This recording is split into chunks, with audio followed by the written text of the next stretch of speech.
At my divorce hearing, my husband leaned back in his chair, oozing arrogance, and whispered that I would never touch his money again. His mistress smiled and muttered that I did not deserve a single dime. But then the judge opened the sealed letter I had just submitted. He skimmed it, his eyes widened, and he actually burst out laughing right there on the bench. He quietly said, "Oh, this is good." My husband and his mistress instantly went pale with fear. My name is Caroline. I am 34 years old, and I used to be a brilliant forensic data analyst before I stepped back to do freelance bookkeeping just to support my husband's real estate startup. I was perceived as plain boring and a financial burden, but they severely underestimated the analytical mind they were dealing with. Before I continue this story, let me know where you are watching from in the comments below. Hit like and subscribe if you have ever had to stand up to people who thought they could walk all over you. Seattle Family Court is usually a place of quiet misery, but today it was the stage for my liberation. Bradley sat next to his high-priced lawyer, his custom-tailored suit practically screaming wealth. His hand was resting intimately on the thigh of Paige, his 27-year-old mistress. Paige used to be his assistant, the one I trained to use our accounting software. Now she was suddenly the vice president of acquisitions at his booming real estate firm, flaunting a diamond tennis bracelet that I knew cost more than my first car. "You will never touch my money again." "I made sure of it," Bradley whispered, leaning across the heavy wooden table separating us. "I built this empire. You are just the dead weight I am finally cutting loose." Paige leaned in, her perfume thick and cloying. "She does not deserve a single dime, Bradley. Let her go back to coupon clipping." I sat alone at my table representing myself, pro se.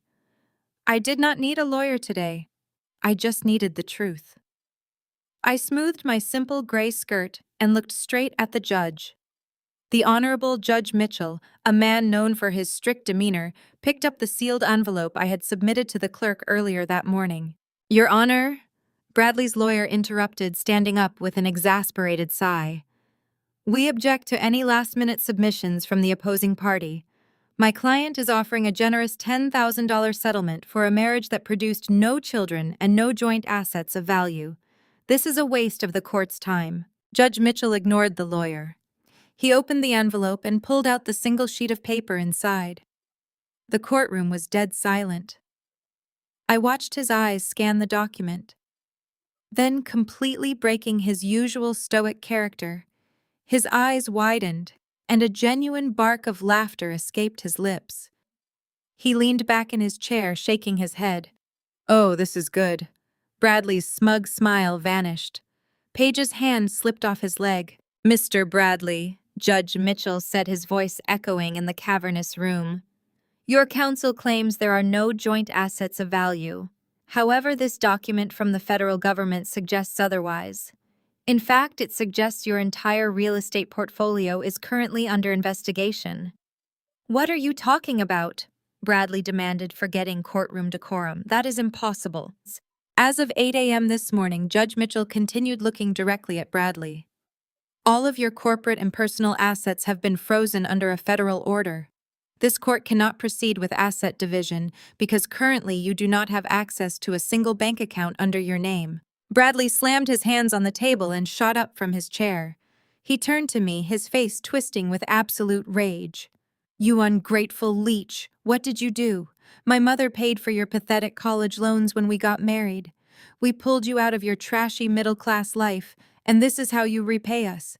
You file some fake report to steal my hard-earned money." I kept my voice perfectly level. "You paid off $20,000 in student loans, Bradley. I poured my entire $100,000 inheritance from my grandmother into your first app development. The same app you conveniently erased my name from when you sold it to fund your real estate firm. I am not stealing anything. I am just making sure the math adds up." "You are crazy," Paige shrieked, clutching her designer bag.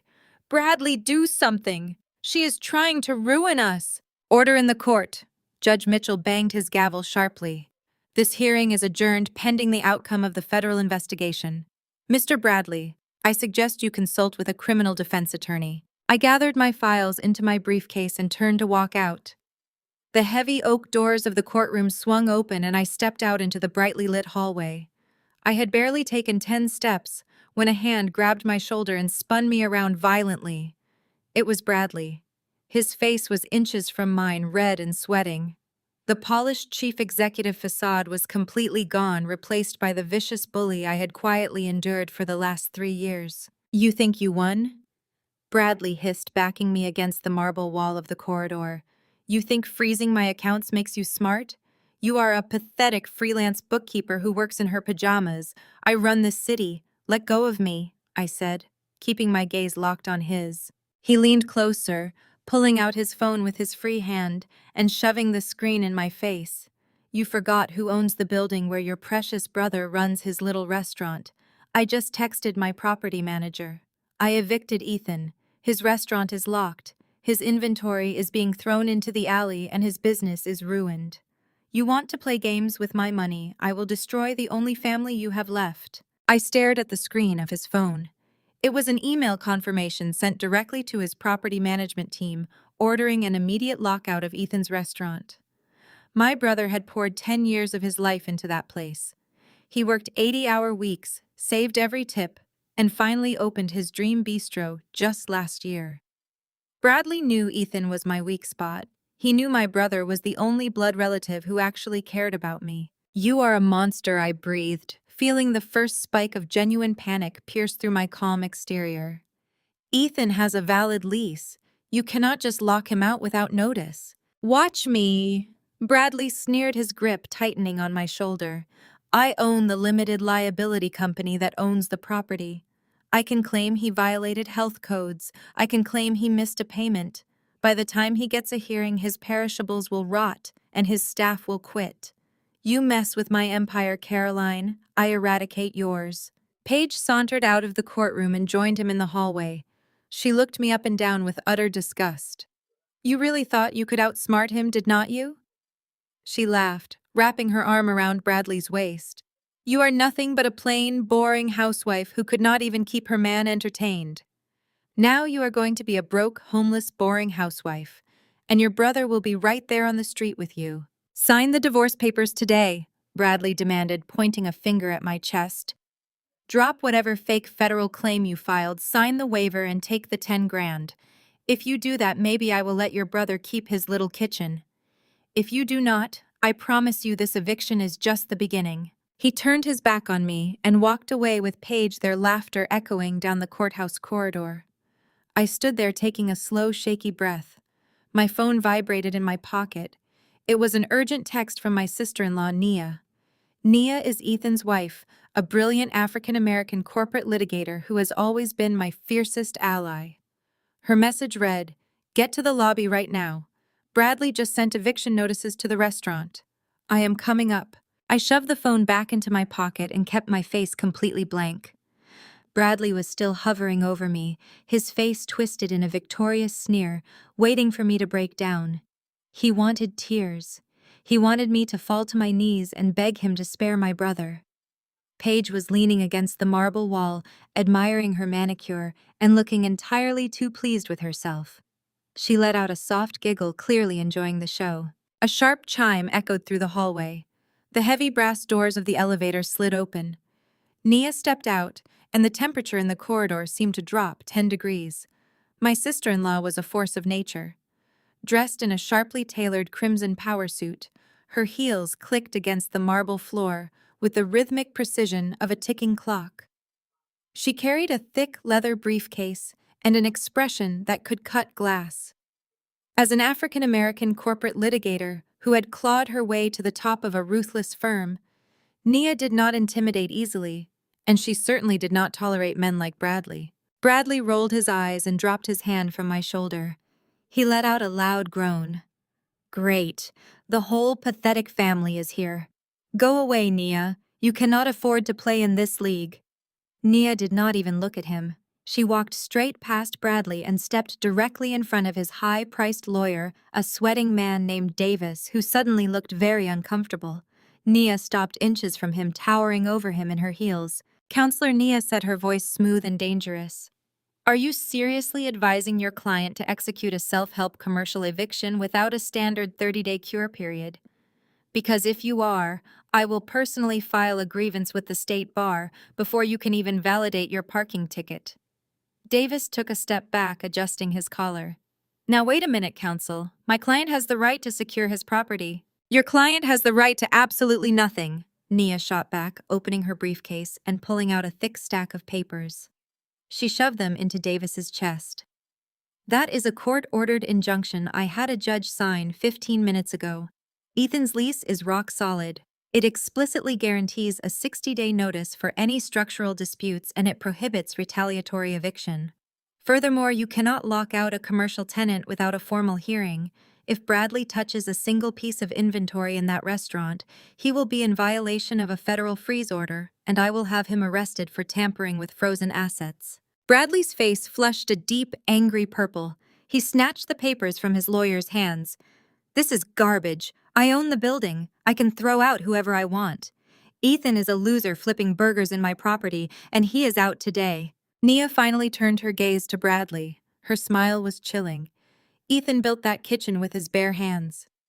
He worked 90-hour weeks for 5 years to make that restaurant a local landmark. He pays his rent on time every single month, putting money directly into your overstuffed pockets. You do not get to destroy his life just because you are throwing a temper tantrum over your divorce. The restaurant stays open. The injunction is filed. If you send your goons there, they will be met by the police. Paige pushed herself off the wall, crossing her arms defensively. You cannot talk to him like that. Bradley is the CEO of a major firm. You are just some low-level lawyer defending a greasy spoon diner. We are renovating that entire block anyway. Ethan's trashy little kitchen does not fit our new luxury aesthetic. Nia slowly turned to face Paige. She looked her up and down, taking in the designer dress and the glittering tennis bracelet. And you are the vice president of acquisitions, correct? Paige lifted her chin proudly. Yes, I am. Fascinating, Nia said, her tone dripping with mock wonder. Because I reviewed the corporate filings yesterday. You do not have a real estate license. You do not have a finance degree. In fact, your only verifiable qualification is that you used to fetch Caroline's dry cleaning when she was doing the actual bookkeeping that kept your company afloat. So unless you want me to subpoena your employment records and ask you to explain commercial zoning laws under oath, I strongly suggest you remain silent. Paige's jaw dropped. She looked at Bradley for defense, but Bradley was too busy glaring at the injunction papers in his hand. His chest heaved with angry, shallow breaths. He realized he was cornered. Nia had completely outmaneuvered him on the eviction using the very federal freeze I had initiated in the courtroom against him. He could not touch the restaurant without risking immediate jail time. Davis gently touched Bradley's arm. We should go, Bradley. We need to review these documents and figure out our next move. We cannot afford a scene right now. Bradley ripped his arm away from his lawyer. He stared at me, his blue eyes cold and calculating. The explosive anger from a moment ago vanished, replaced by something much darker. He straightened his jacket and took a slow step toward me. You think you are so smart, Caroline, Bradley said, his voice dropping to a terrifyingly calm whisper. You and your clever little lawyer think you have everything figured out. You think freezing my accounts and protecting your brother makes you the winner today. I stood my ground, refusing to let him see my heart pounding against my ribs. I am just holding you accountable, Bradley.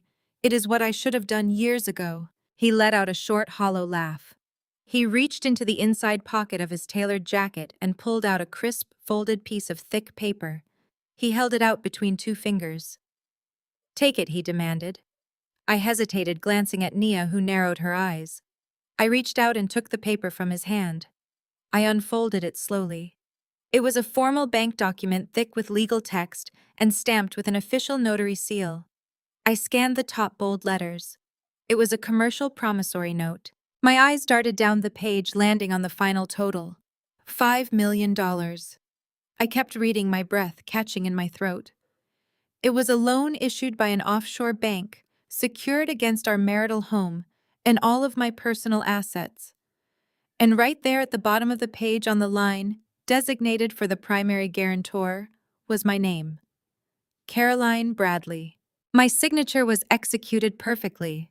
Every loop, every slant, every distinct curve of my handwriting was right there in black ink. But I had never seen this document in my life. I had never signed for a $5 million loan. Bradley leaned in so close I could feel the heat radiating off him. You might have stopped the eviction today, Caroline, but you still owe the bank $5 million. The payment is due at the end of the month. If you try to claim I hid money, I will simply show the court that you took out a massive loan and squandered it. Good luck explaining that to the federal investigators. Enjoy prison, sweetheart. The ride to Nia's downtown law firm was a blur of rain-slicked streets and deafening silence. My hands were shaking so violently I had to press them flat against my thighs just to keep them still. When we reached Nia's corner office on the 42nd floor, she locked the heavy glass door behind us and slammed her briefcase onto the massive mahogany desk. She held out her hand and I handed her the thick folded document Bradley had practically shoved down my throat. Nia spread the pages flat under the bright desk lamp. Her eyes scanned the legal jargon with terrifying speed. The silence stretched until the tension in the room felt thick enough to choke on. I paced the length of the office, staring out at the Seattle skyline, feeling the walls of Bradley's trap closing in around me. Finally, Nia looked up, her expression harder than I had ever seen it. "This is a commercial promissory note from a private offshore lender in the Cayman Islands," she said, tapping her manicured finger against the bank seal. "It is a $5 million line of credit drawn entirely against the equity of your marital home and your personal freelance business accounts. And Caroline, this is legally notarized." I stepped closer to the desk, staring at the blue ink on the signature line. It looked exactly like my handwriting. The sharp angle of the first letter, the slight dip in the middle of my last name. But I never signed it. I told her, my voice rising in panic. "Nia, I have never seen this bank before in my life. I have not signed a financial document for Bradley in 3 years. He forged this. He perfectly traced my signature and found a corrupt notary to stamp it." Nia crossed her arms, leaning back against the edge of her desk. "Forgery is incredibly difficult to prove when the signature matches your historical records," she explained, her tone purely professional now. "Bradley is setting you up as the fall guy for a massive federal crime. If his corporate accounts are frozen by the judge, this offshore loan is his golden parachute. He transferred $5 million into an account with your name on it, and I guarantee he has already moved those funds into a hidden trust he controls entirely. If we cannot prove he forged this document, the federal government will hold you solely responsible for the missing money. You are looking at federal wire fraud charges." I did not collapse. I did not cry. The sheer audacity of his betrayal burned away my fear, leaving only a cold and sharp focus. I opened my tote bag, pulled out my laptop, and slammed it onto Nia's desk right next to the forged loan. I booted it up and bypassed the security protocols on my old personal banking portals. "Bradley has been using me as his financial shield since the day we got married," I said, pulling up bank statements from 7 years ago. "Look at this." Nia leaned over my shoulder. I pointed to a wire transfer dated the month after our wedding. It was for exactly $100,000. "That was my entire inheritance from my grandmother," I explained, scrolling through the transaction history. "I drained my savings to fund the seed capital for Bradley's first property management app. I wrote the original accounting code. I balanced the early ledgers. I built the financial model that got him his first investors. But the second the app was acquired by a major tech firm, he restructured the company and completely erased my name from the founding documents. He took my money, used my pristine credit score to secure his first commercial mortgages, and then convinced his wealthy family that I was just a plain, boring housewife draining his resources." Nia stared at the screen, her jaw tight. "He used your clean financial history to build the foundation of his empire, and now he is using your name to cash out and leave you holding the bag. He thinks you will just quietly take the fall." I nodded, pulling up another spreadsheet I had kept hidden on a secure cloud drive. "I was a forensic data analyst before I married him, Nia. I know how to track hidden assets. I know how men like Bradley hide stolen money. He thinks I am just a freelance bookkeeper too stupid to understand offshore routing numbers. But he made one massive mistake today. He used my name on this loan. That means I have the legal right to request the raw metadata from the Cayman Bank.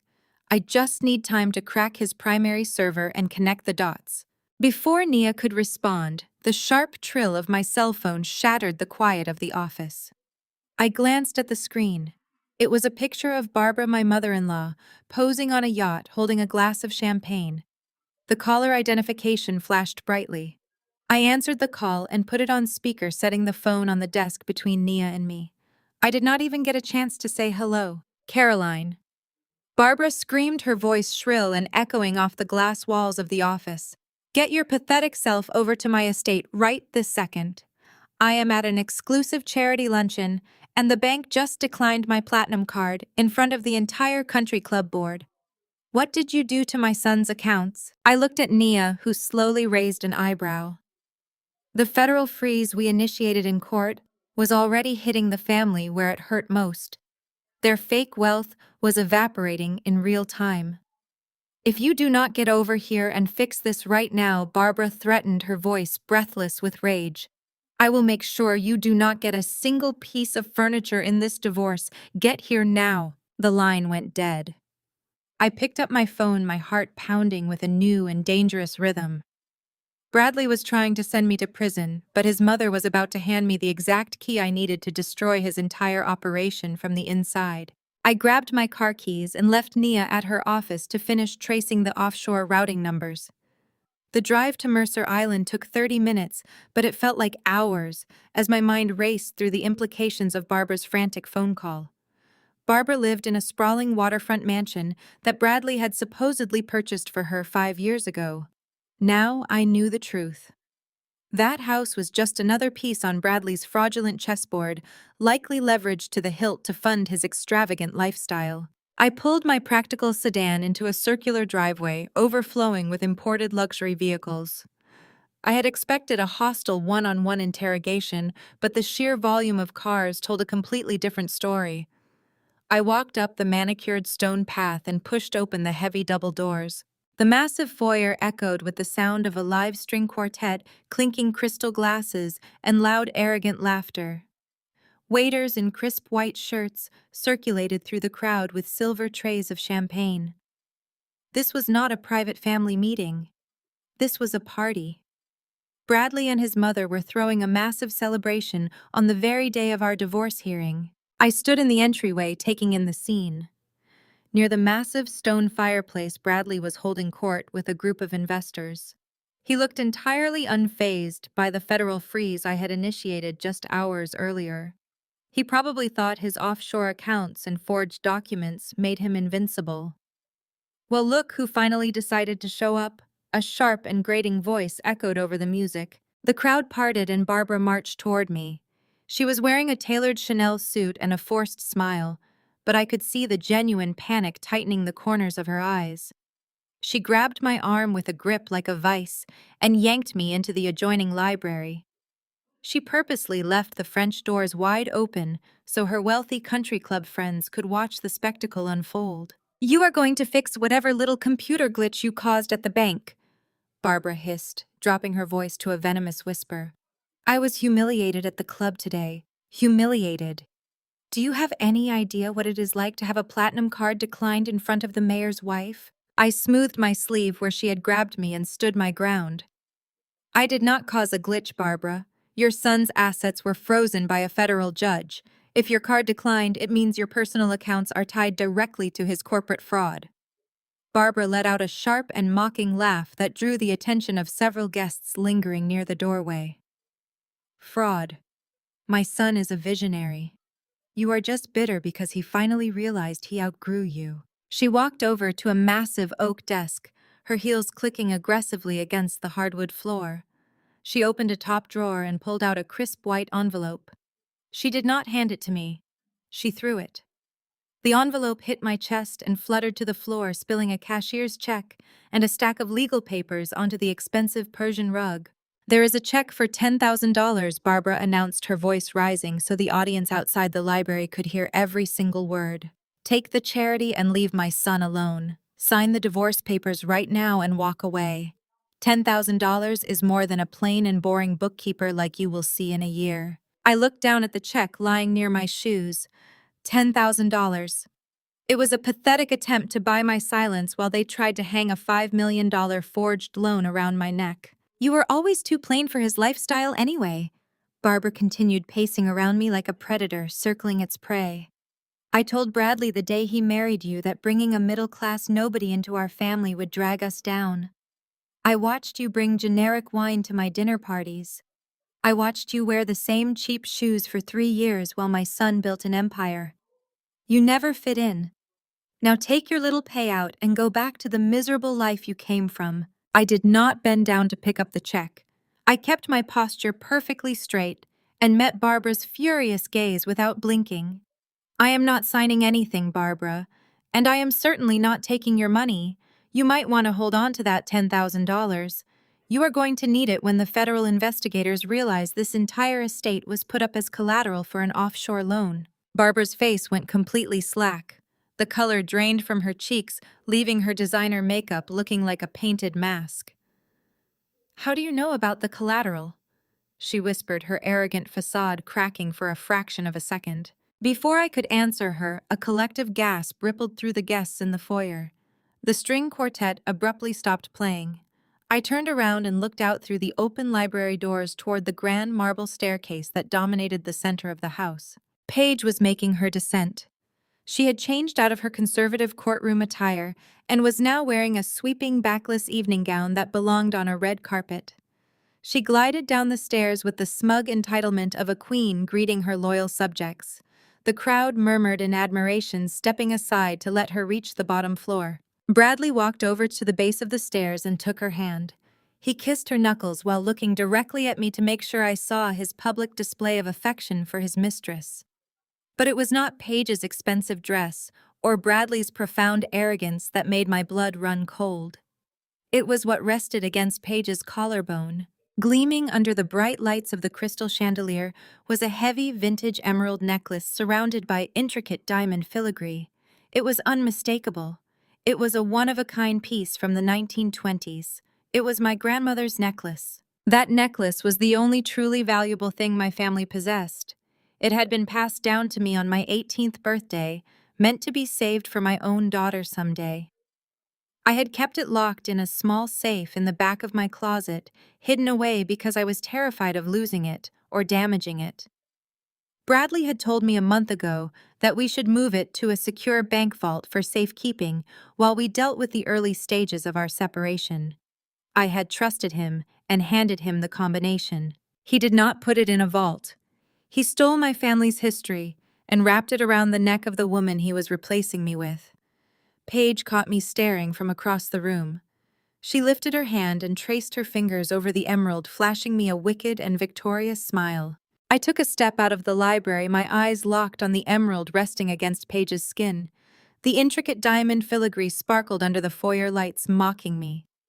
That necklace had survived war's ocean crossings and generations of women in my family who were far stronger than the shallow girl currently wearing it. My grandmother had worked her hands to the bone to keep that heirloom safe during times when our family had nothing. "Take it off!" I demanded, my voice cutting cleanly through the ambient noise of the party. The string quartet was completely silent now, and the guests nearest to the staircase turned to watch. The clinking of champagne glasses ceased. Paige let out a musical, mocking laugh. She reached up, her manicured fingers stroking the deep green stone with exaggerated affection. "Take what off?" This Bradley gifted this to me to celebrate my promotion as vice president. He said it suited my complexion perfectly. He told me it was just gathering dust in a dark, forgotten closet and needed to be worn by someone who actually knows how to shine in high society. "That is my grandmother's necklace," I said, taking another step forward, feeling the heat of righteous anger flooding my veins.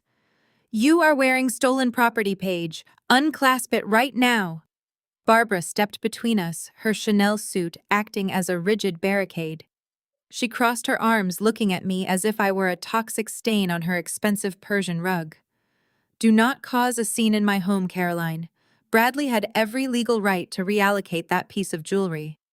Consider it compensation." "Compensation?" I asked, my blood turning to ice. Barbara smiled, a thin, cruel stretching of her lips. "Compensation for putting up with your depression." Compensation for the years my son endured your miserable moods, your refusal to attend essential networking events, and your complete lack of ambition. You dragged him down. You stifled his potential. He deserves to shower his new partner with gifts to make up for the dark cloud you hung over his life.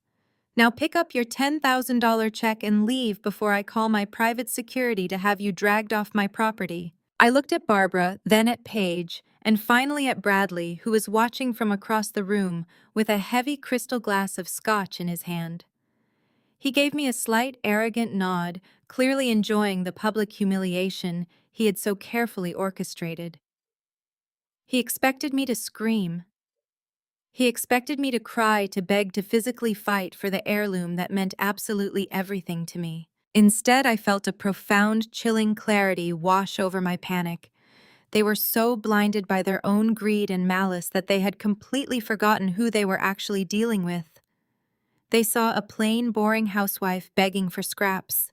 They did not see the meticulous forensic data analyst who had single-handedly built the digital architecture of their entire corporate fortune. I looked down at the $10,000 cashier's check lying on the floor between us. I did not bend to pick it up. I simply planted my practical, sensible heel right in the center of the paper, twisting my foot slightly to grind the signature into the expensive fibers of the rug.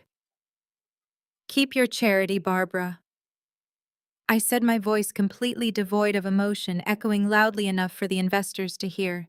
"You are going to need every single penny to pay your federal defense lawyers." I turned my back on them. But as I walked toward the heavy double doors of the foyer, I reached into my tote bag and pulled out my phone. The screen was already unlocked, resting on the terminal application I had secretly linked to Bradley's primary corporate servers months ago. I did not break my stride. With my thumb, I rapidly typed in a sequence of administrative override commands I had hard-coded into his system years ago. It was a backdoor access point he was far too arrogant to ever audit or check. I tapped the execution command. In less than 2 seconds, I quietly and completely deactivated the back-end security access to Bradley's primary corporate accounts. I locked him out of his own ledgers, scrambled his master administrative passwords, and permanently severed the digital connection between his holding company and his offshore accounts. By the time he realized what had happened, his entire financial empire would be a locked fortress, and I was the only person on Earth holding the keys. "Have a wonderful party," I called over my shoulder, pushing the heavy mahogany doors open and stepping out into the cool, damp Seattle air. I walked down the manicured stone path, the sound of the string quartet starting up again behind me, completely ignorant of the financial devastation I had just unleashed upon the host. I got into my sedan, locked the doors, and let out a long, slow breath. My hands were finally steady. I started the engine and pulled out of the circular driveway, leaving the luxury cars and the fake, crumbling wealth far behind me. I had barely merged onto the main coastal road when my phone rang. The Bluetooth system in my car connected, automatically broadcasting Nia's voice through the speakers. Caroline, Nia said, her voice completely devoid of its usual calm professionalism. She sounded breathless, almost frantic. "I am here," I replied, keeping my eyes on the wet road ahead. "I just left Barbara's estate. Did you finish tracing the offshore routing numbers on that forged document?" "Yes," Nia said, and the urgent tone of her voice made my grip tighten on the steering wheel. "But that is not why I am calling. Caroline, I just pulled the estate's deed from the county records database to check for hidden assets." "What is wrong with the deed?" I asked, signaling to merge onto the highway. "Bradley bought that massive house for Barbara 5 years ago. He brags about it all the time." "No, Caroline," Nia said, her words hitting the air like a physical strike. "He did not buy it for her. Barbara does not own that mansion. She never did. Bradley's corporate holding company owns the property. And Caroline, he secretly put the entire estate up as collateral for that forged $5 million loan." The Seattle Metropolitan Real Estate Gala was the social event of the season, a glittering sea of bespoke tuxedos, designer gowns, and predatory ambition. The grand ballroom of the Fairmont Hotel was awash in the warm, golden glow of crystal chandeliers. Bradley had been talking about this night for months. He desperately needed the room's high-net-worth investors to fund his next commercial development project, and he intended to use this charity auction to flaunt his supposed financial invincibility. Walking into that ballroom alongside Nia felt like stepping into a lion's den, but I was no longer the prey. Nia, as a senior partner at one of the city's most formidable law firms, commanded immediate respect from the host committee. She linked her arm through mine, her emerald green silk dress radiating power, and guided us effortlessly past the velvet ropes. "He doesn't know you pulled the plug," Nia whispered, taking 2 flutes of champagne from a passing waiter and handing one to me. "He thinks he's walking on water, but there's no floor underneath him." I took a slow sip, letting my eyes scan the crowded room. Let him swim. It did not take long to spot them. Across the room, near a towering swan ice sculpture, Bradley and Paige were holding court. Paige was still wearing my grandmother's vintage emerald necklace, parading the stolen heirloom as if it were a permanent trophy of her conquest over my life. Bradley was clapping a wealthy commercial developer on the back, oozing the false practice charm of a man who believed he was completely untouchable. They were entirely oblivious to the fact that I had used my administrative backdoor access to sever the digital connection between his holding company and his offshore accounts just hours ago. They were currently spending phantom money. Paige spotted me almost immediately. Instead of avoiding me, her eyes lit up with malicious glee. She whispered something to Bradley, who smirked and turned back to his conversation, giving her free rein. Paige practically sprinted over, deliberately dragging 2 wives of prominent city councilmen with her. She stopped inches from me, looking me up and down with exaggerated pity. Her lips curled into a vicious sneer. "Caroline, did you get lost on your way to the clearance rack?" Paige asked, her voice carrying loudly over the elegant hum of the string quartet. The 2 elite wives exchanged uncomfortable yet deeply amused glances. Paige stepped closer, pointing a perfectly manicured finger at my simple, unbranded black dress. "I remember when you used to come into the office looking exactly like this, sweating over tax ledgers in the windowless back room while I was up front closing deals with Bradley. Remember when I used to toss the coffee receipts at your face and tell you to file them with the rest of the garbage? You were always just the hired help, Caroline. You made my lattes, you carried the heavy boxes of files, and you sat in the dark. Even when you were married to the boss, you were nothing but a boring, pathetic little secretary." I did not flinch. The memory of her throwing crumpled receipts at my chest, treating me like an intern while I was literally building the complex financial models that paid her exorbitant salary, used to sting. Now it just highlighted her profound, fatal ignorance. "I remember, Paige," I said, keeping my tone perfectly level and locking my gaze with hers. "I also remember that I was the one reconciling those ledgers, which means I know exactly how many thousands of dollars you fraudulently expensed to the company for your personal designer shoes before Bradley promoted you to his bed." Paige's face flushed a deep, ugly red. The 2 councilmen's wives gasped audibly, suddenly finding their champagne glasses fascinating. Before Paige could formulate a retaliatory strike, the sharp tap of a microphone echoed through the ballroom, demanding the room's attention. The charity auction was commencing. The auctioneer, a charismatic local television personality, took the stage to present the premier item of the night, a 2-week all-inclusive luxury yacht charter through the Mediterranean, complete with a private chef and a helicopter transfer. The starting bid was $20,000. Bradley instantly materialized behind Paige, wrapping his hands possessively around her waist. He nudged her forward, urging her to raise her paddle. He wanted everyone in the room to witness his buying power. He needed the investors to see him as a titan. "25,000, sir," a voice called out from the front. "30,000, Paige countered loudly, raising her paddle high and looking back at me with a triumphant smirk. The bidding war escalated with dizzying speed between Paige and a tech billionaire in the front row. The crowd murmured in excitement, parting slightly to watch the showdown. Bradley leaned in, whispering in Paige's ear, egging her on to crush the competition. The absolute hubris of bidding on a Mediterranean yacht charter while ignoring a federal asset freeze was staggering. "45,000, the billionaire called out, crossing his arms. Paige did not even hesitate. She shot me one final mocking glare, making sure I was watching her display of ultimate superiority. $50,000? she announced, her voice ringing out clearly through the grand ballroom. The crowd erupted into polite, impressed applause. The billionaire chuckled, shook his head, and lowered his paddle. "Sold to the lovely lady in the back for $50,000, the auctioneer declared, pointing his gavel at Paige. "To finalize the pledge for our live digital donor board, my assistant will process your card right there on the floor." The event's financial director approached Paige and Bradley, holding a heavy-duty wireless payment terminal that was synced directly to the massive digital screen on the main stage. Paige dramatically popped open her clutch, pulled out a sleek, heavy black corporate card, and tapped it against the machine with an arrogant flourish. She turned her chin up, waiting for the admiring applause to continue. Instead, the machine let out a sharp, harsh, and entirely unforgiving beep.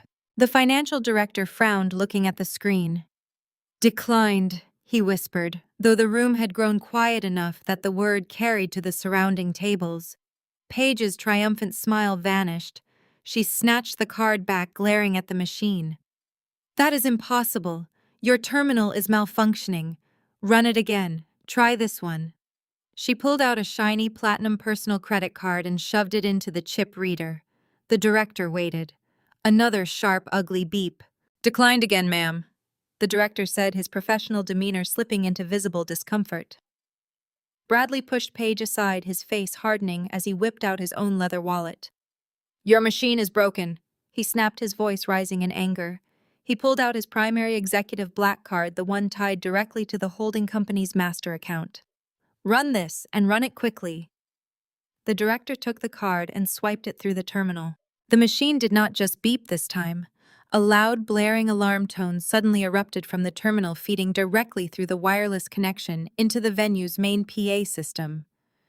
The massive digital screen on the stage, which was supposed to display their $50,000 donation, flashed a brilliant, blinding red. In massive, bold white letters, the screen broadcasted their reality to every high-net-worth investor in the room. "Transaction denied. Fraud alert. All assets frozen." An automated, digitized voice from the terminal echoed over the ballroom speakers, cold and completely merciless. "Warning. Account locked. Please contact federal authorities regarding frozen assets." The silence that fell over the grand ballroom was absolute, heavy, and completely suffocating.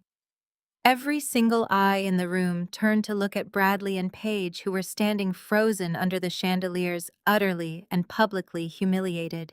The morning after the gala, the Seattle air was thick with a damp, oppressive fog that perfectly matched the heavy knot in my stomach.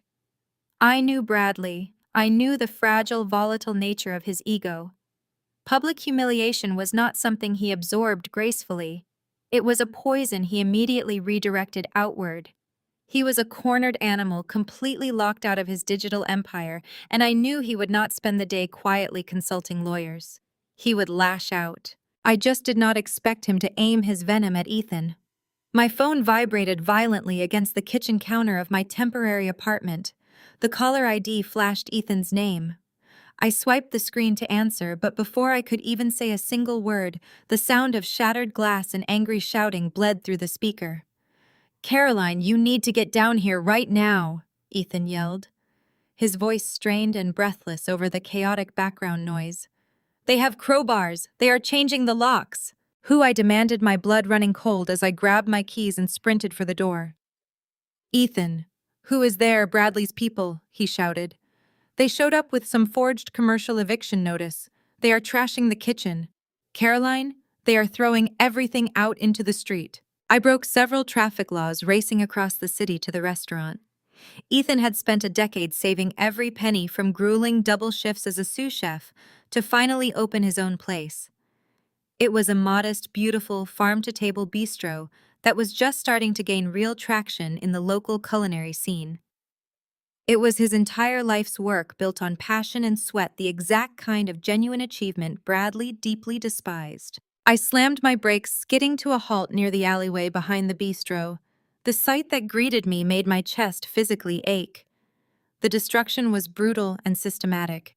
3 massive, broad-shouldered men in cheap suits were methodically hurling Ethan's inventory out the back doors. Crates of organic produce, imported olive oils, and expensive cuts of meat were being recklessly tossed into the filthy, rain-soaked alley. A shattered bottle of vintage wine bled dark red across the concrete, pooling around a pile of crushed heirloom tomatoes. Industrial bags of flour had been slashed open, covering the wet asphalt in a thick, sticky paste. "Hey!" I screamed, running toward the loading dock, my shoes splashing through the murky puddles. "Stop right now! I am calling the police!" One of the men holding a heavy steel padlock and a thick metal chain just sneered at me. "Call them, lady. We have paperwork from the property management holding company. The tenant is in breach of contract. Assets are being seized." He tossed a crumpled, highly questionable legal document onto the wet pavement before slamming the heavy steel doors shut. The sharp metallic click of the new lock sliding into place echoed through the alley like a gunshot. They climbed into an unmarked black van and sped off, tires screeching, leaving a trail of absolute devastation in their wake. I found Ethan kneeling in the middle of the alley, his hands shaking as he tried to salvage a crushed carton of fresh basil. His apron was stained with mud flour and wine. He looked entirely broken. I slowly walked over to him, the crushing weight of guilt pressing down on my lungs so hard I could barely breathe. This was not a standard property dispute. This was a targeted execution. Bradley owned the shell company that managed this commercial block. He could not access his offshore millions, but he still wielded enough local administrative power to illegally deploy corporate thugs and fabricate a retaliatory eviction. He did this to punish me. He knew Ethan was my closest ally, the only person who had offered me a safe harbor when my marriage violently imploded. Bradley had always mocked Ethan's dedication to his craft. I vividly remembered sitting at a sterile corporate dinner while Bradley laughed loudly, telling his investors that people who worked with their hands were simply too stupid to figure out how to work with other people's money. Bradley lived to destroy anything built on genuine passion because he possessed absolutely none himself. "Ethan," I whispered, dropping to my knees beside him on the wet concrete, completely ignoring the mess staining my clothes. "I am so sorry. This is my fault. He is doing this to break me." Ethan did not look up. He just stared at the ruined food, his jaw clenched so tight the muscle fluttered. "I put everything into this place, Caroline. The bank loans, my life savings, the endless city permits. We had a fully booked dining room tonight. If I do not open, I default on the vendor payments. I am completely ruined." "No, you are not," I said, grabbing his arm, forcing him to look at me.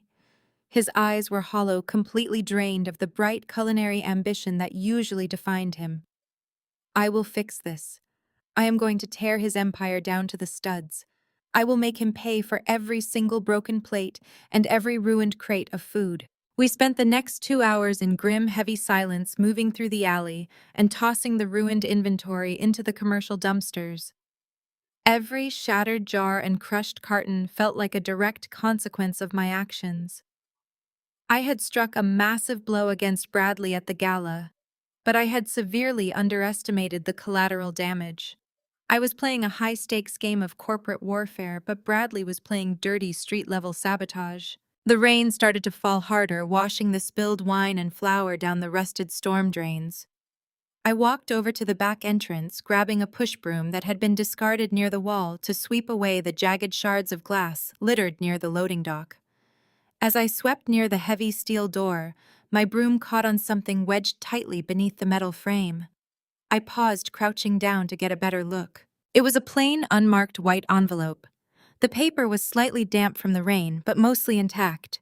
It had been deliberately slipped under the door from the inside, likely right before Bradley's goons changed the locks. I wiped my wet hands on my jeans and carefully pulled the envelope free. It felt heavy, holding a solid, distinct shape inside. I tore the paper open and tipped it upside down. A sleek silver USB drive slid out, landing heavily in the palm of my hand. There was a small piece of white masking tape affixed to the metal casing. Written on the tape in sharp, precise black ink were 6 words that made my heart hammer violently against my ribs. "He's hiding it in the Caymans."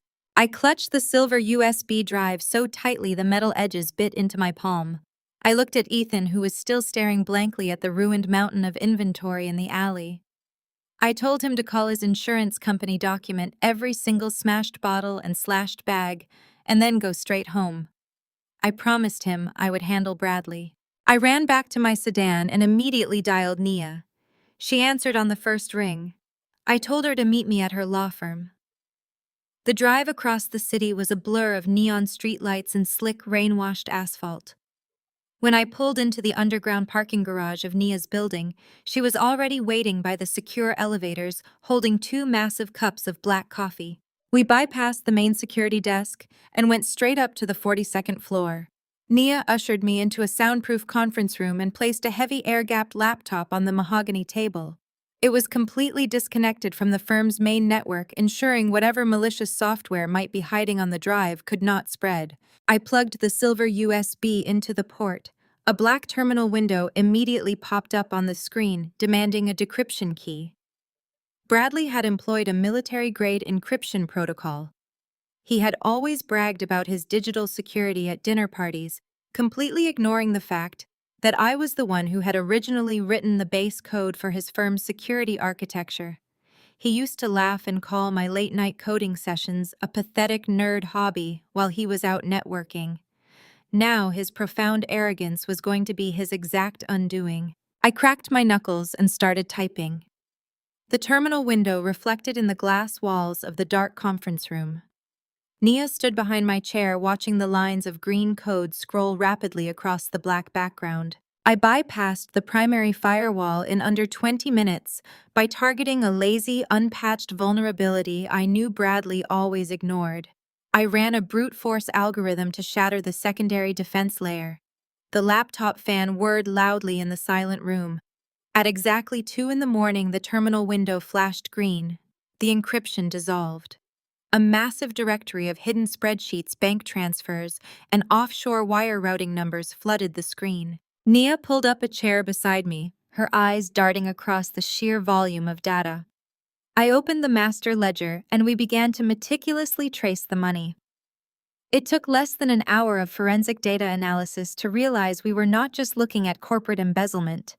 We were looking at a massive, highly organized Ponzi scheme. Bradley was not investing a single dime of the capital he raised at those luxurious charity galas. He was taking fresh cash from new investors and using it to pay fake inflated dividends to his older clients, creating the illusion of a wildly profitable real estate portfolio. But the most sickening revelation was hidden in a subfolder labeled Private Equity. I clicked it open and felt my stomach churn. Bradley had not just targeted anonymous tech billionaires or faceless venture capitalists, he had systematically drained the private retirement accounts of Barbara's wealthy country club friends.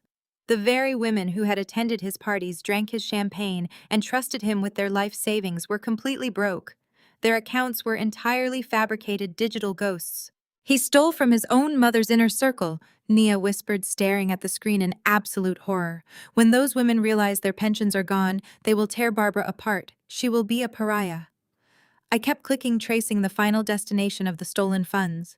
The money was being funneled through a complex web of shell companies, eventually landing in a series of offshore accounts located in the Cayman Islands. I cross-referenced the corporate registration numbers of the shell companies with the Cayman Islands Digital Registry. I expected to see Bradley's name, or perhaps his mother's name, listed as the primary beneficiary. I brought up the final registration document and froze. The offshore accounts holding nearly $40 million in stolen investor capital were not in Bradley's name. They were entirely registered under the legal identity of Paige. Bradley set her up as the ultimate fall guy, I said, tracing the signature on the digital document. If the federal authorities raided his office, the paper trail would lead directly to Paige. She signed every single offshore transfer document as the vice president. He used her ambition to build his own financial meat shield. Nia leaned closer to the screen, her brow furrowed in concentration. Wait, Caroline. Look at the date on that forged $5 million loan, the one he secured using Barbara's mansion as collateral. I quickly pulled up the loan documents we had intercepted earlier that day.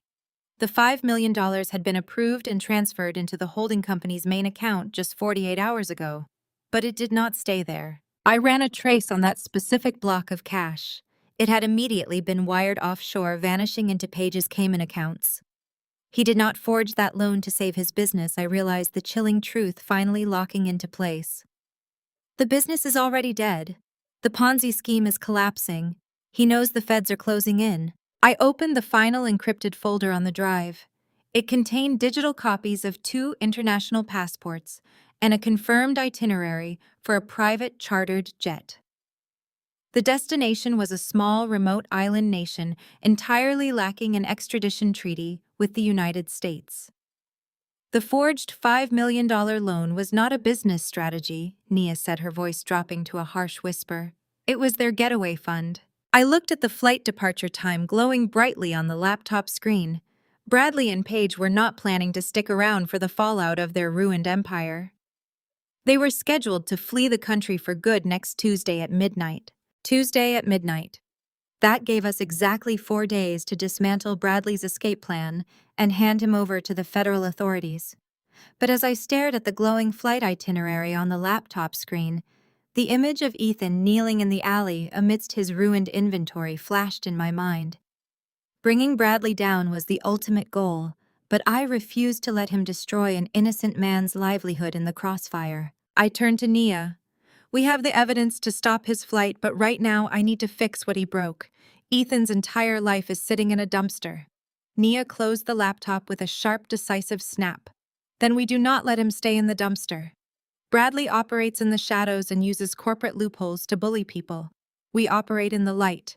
By sunrise, we were standing in Ethan's living room. He was sitting on his couch, his head in his hands, completely defeated.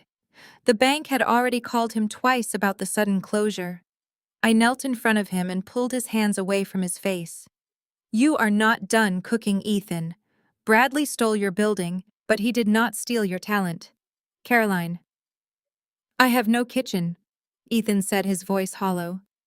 I have no inventory. I cannot just conjure a restaurant out of thin air. You do not need to, Nia said, stepping into the room with her phone pressed to her ear. She ended the call and flashed a brilliant, dangerous smile.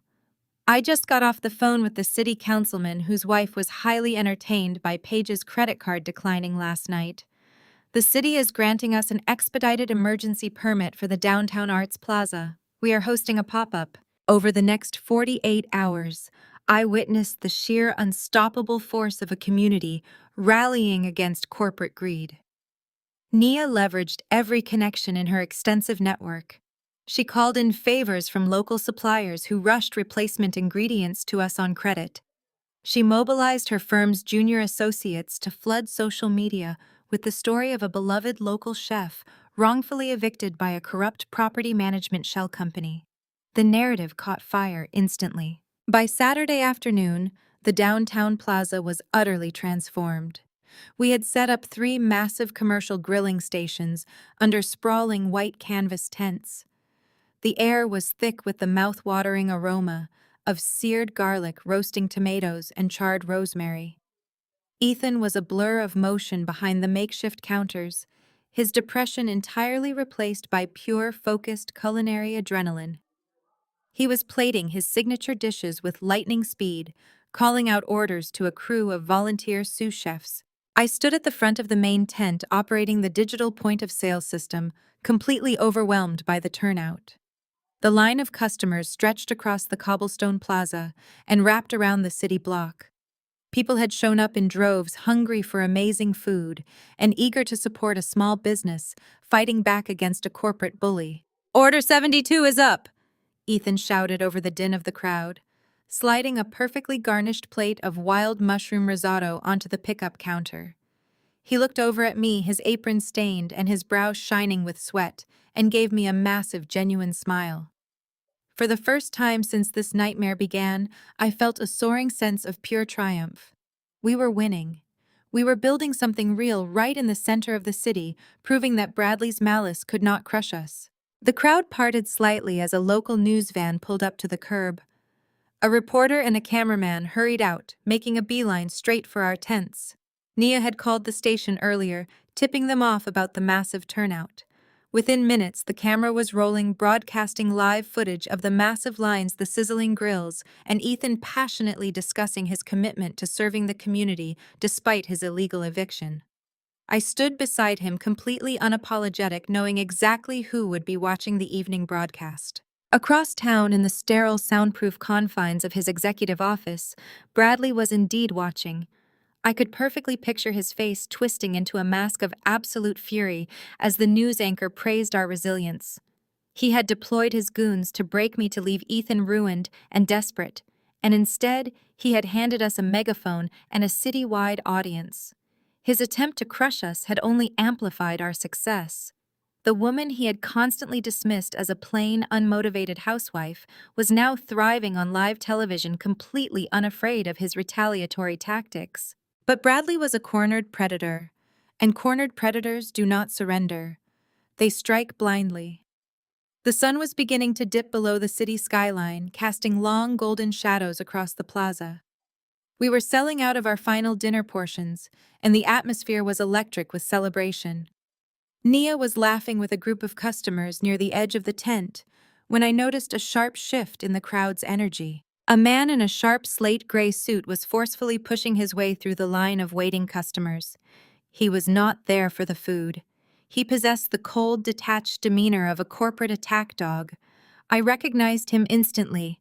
It was Vance, the aggressive senior litigation partner Bradley kept on retainer for his dirtiest legal maneuvers. Vance did not wait his turn. He marched directly to the front of my register, completely ignoring the angry protests of the customers he had shoved aside.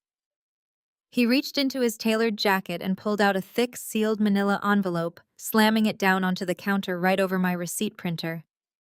Caroline Vance said, his voice flat and loud enough to ensure the surrounding crowd heard every word. "You have been served." I stared at the envelope, my heart giving a hard, painful jolt. Served with what, Vance? An emergency federal injunction, he announced, a smug, satisfied gleam in his cold eyes. Signed by a judge 20 minutes ago. You are hereby ordered to immediately surrender all personal laptops, hard drives, and digital storage devices in your possession. My client has filed formal charges against you for corporate espionage, unauthorized server access, and the theft of proprietary trade secrets. Nia materialized at my side instantly, her legal instincts flaring as she eyed the envelope. Vance leaned over the counter, lowering his voice into a sinister, threatening whisper meant only for me. Bradley knows you were the one who locked him out of his accounts, and he knows what you took. You have exactly 2 hours to hand over the hardware. Caroline or I am sending federal marshals to your apartment to tear it down to the drywall and arrest you for cyber terrorism. Vance's threat hung in the air, heavy and toxic, over the scent of roasted garlic and charred herbs. 2 hours, federal marshals. It was a classic Bradley intimidation tactic, striking with overwhelming legal force to induce immediate panic. But Vance had made a critical miscalculation.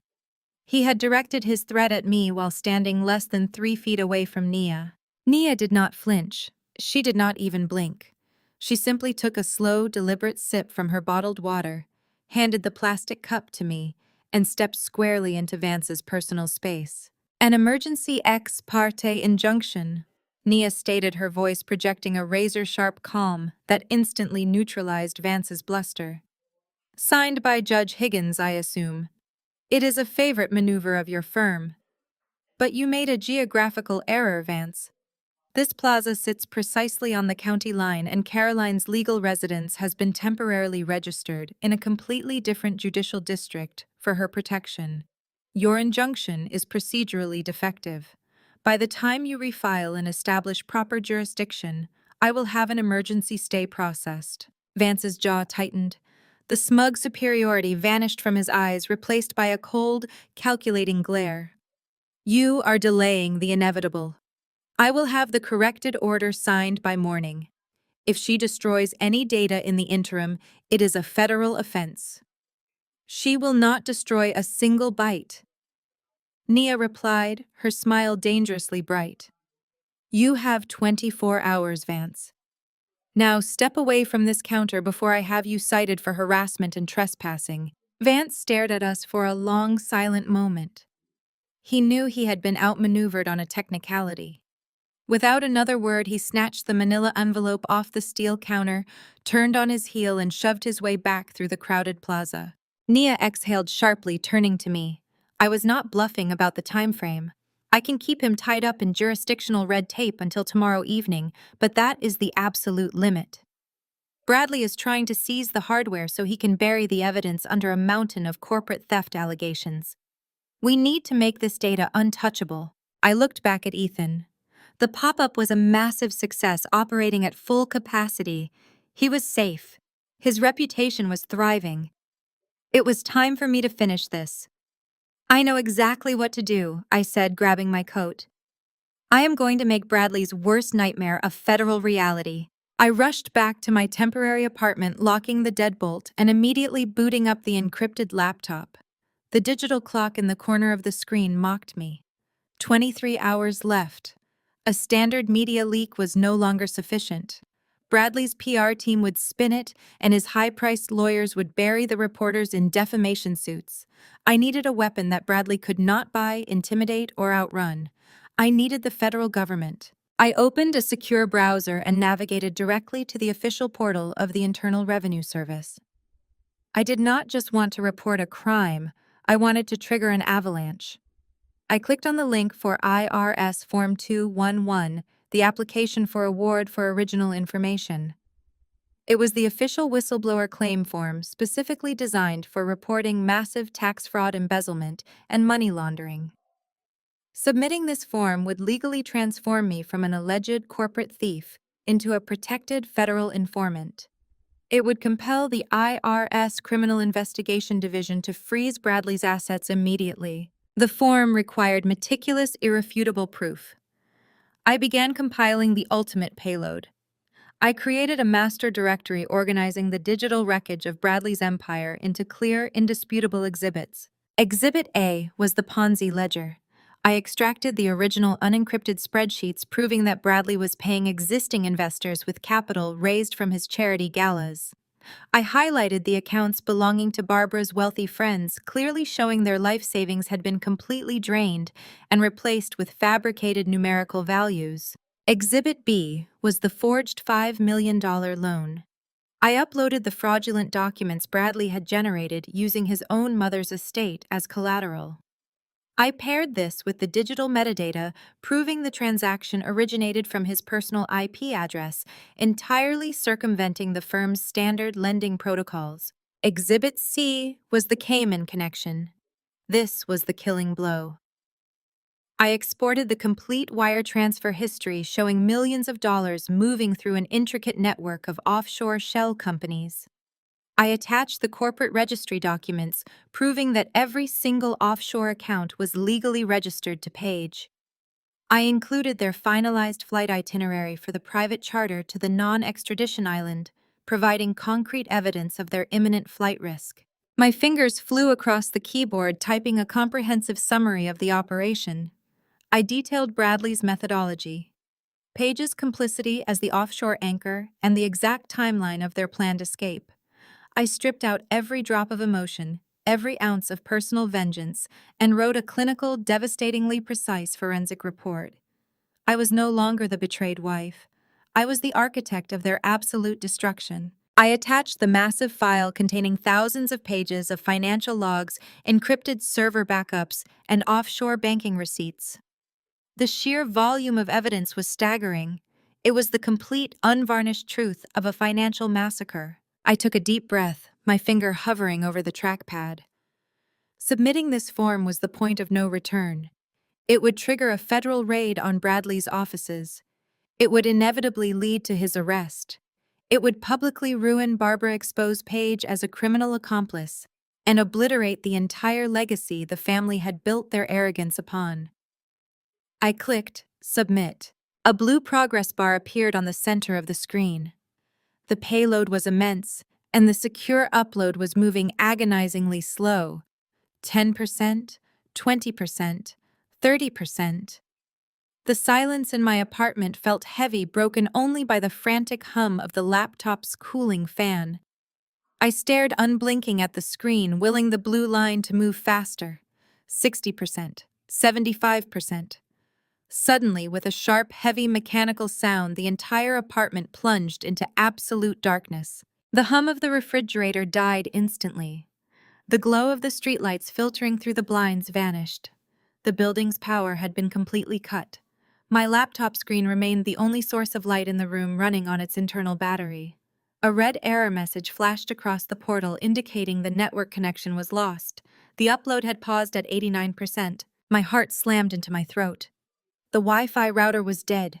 I scrambled in the dark, grabbing my smartphone and frantically activating my mobile hotspot to tether the laptop. My hands were shaking so violently I could barely type the password. Just as the laptop reconnected and the blue progress bar slowly ticked to 90%, a terrifying sound echoed through the silent, pitch-black apartment. It was the sharp metallic scratching of a lockpick sliding into my front door.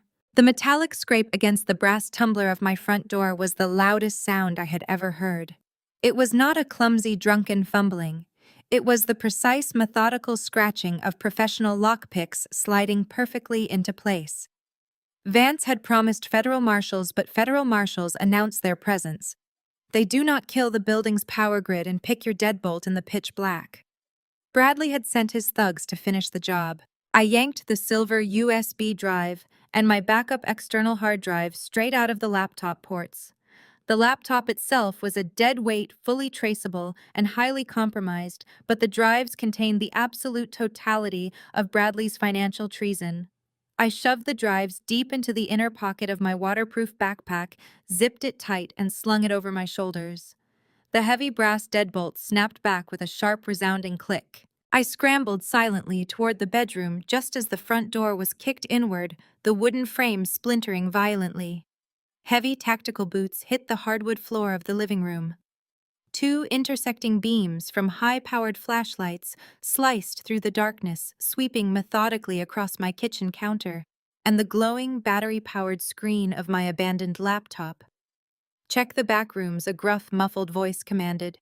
"Tear the place apart until you find the hardware." I slid the bedroom window up, wincing at the faint squeal of the tracks, and slipped out into the biting night air. The rusted iron grating of the fire escape was slick with a fresh coat of freezing rain. I clung to the freezing metal railing, forcing myself to descend the narrow stairs as quickly and silently as possible. The wind whipped wet hair across my face, but I did not dare stop to brush it away. Suddenly, a brilliant shaft of white light hit the brick wall just inches above my head. "She is on the fire escape," one of the men shouted from my bedroom window, his silhouette looming large against the frame. I dropped the last 10 feet, hitting the slick asphalt of the alleyway hard. The impact sent a sharp shockwave up my shins, but the adrenaline masked the pain. I scrambled to my feet and sprinted into the labyrinth of dark, narrow service alleys behind my apartment building. I heard the heavy clatter of boots hitting the iron grating high above, but the dense fog and the heavy rain provided the perfect cover. I did not look back. I ran with a singular, desperate focus, my lungs burning, and my chest heaving, navigating the city's back streets to avoid the main avenues where their unmarked van was undoubtedly circling. It took 40 grueling minutes of navigating shadows to reach Nia and Ethan's brownstone. I pounded my fist against their heavy oak door, my entire body shaking violently from the freezing rain and the residual terror. The deadbolt slid back and Ethan pulled the door open. His eyes widened in absolute shock at the sight of me, drenched, gasping for air and clutching the straps of my backpack like a lifeline. He pulled me inside immediately, slamming the heavy door shut and engaging every lock. Nia rushed down the hallway from the home office, tossing a thick wool blanket over my soaking wet shoulders. "Caroline, what happened?" Ethan demanded, his voice thick with protective anger as he guided me to the living room couch. "You are freezing." "They broke in," I managed to say, my teeth chattering uncontrollably as the warmth of the house began to thaw my frozen limbs. "Bradley sent men to my apartment. They cut the power and kicked the door in." I barely made it out the window. Nia paced the length of the living room, her phone already in her hand, her thumb hovering over the keypad. "That is breaking and entering, Caroline. That is a violent home invasion. I am calling the police right now. We are having Bradley arrested for orchestrating a physical assault." "No," I said sharply, gripping the edge of the blanket. "Put the phone down, Nia. The police will take hours to process a report. They will confiscate the drives as evidence, locking them away in a bureaucratic vault where Bradley's high-priced lawyers can file endless injunctions to keep the data suppressed.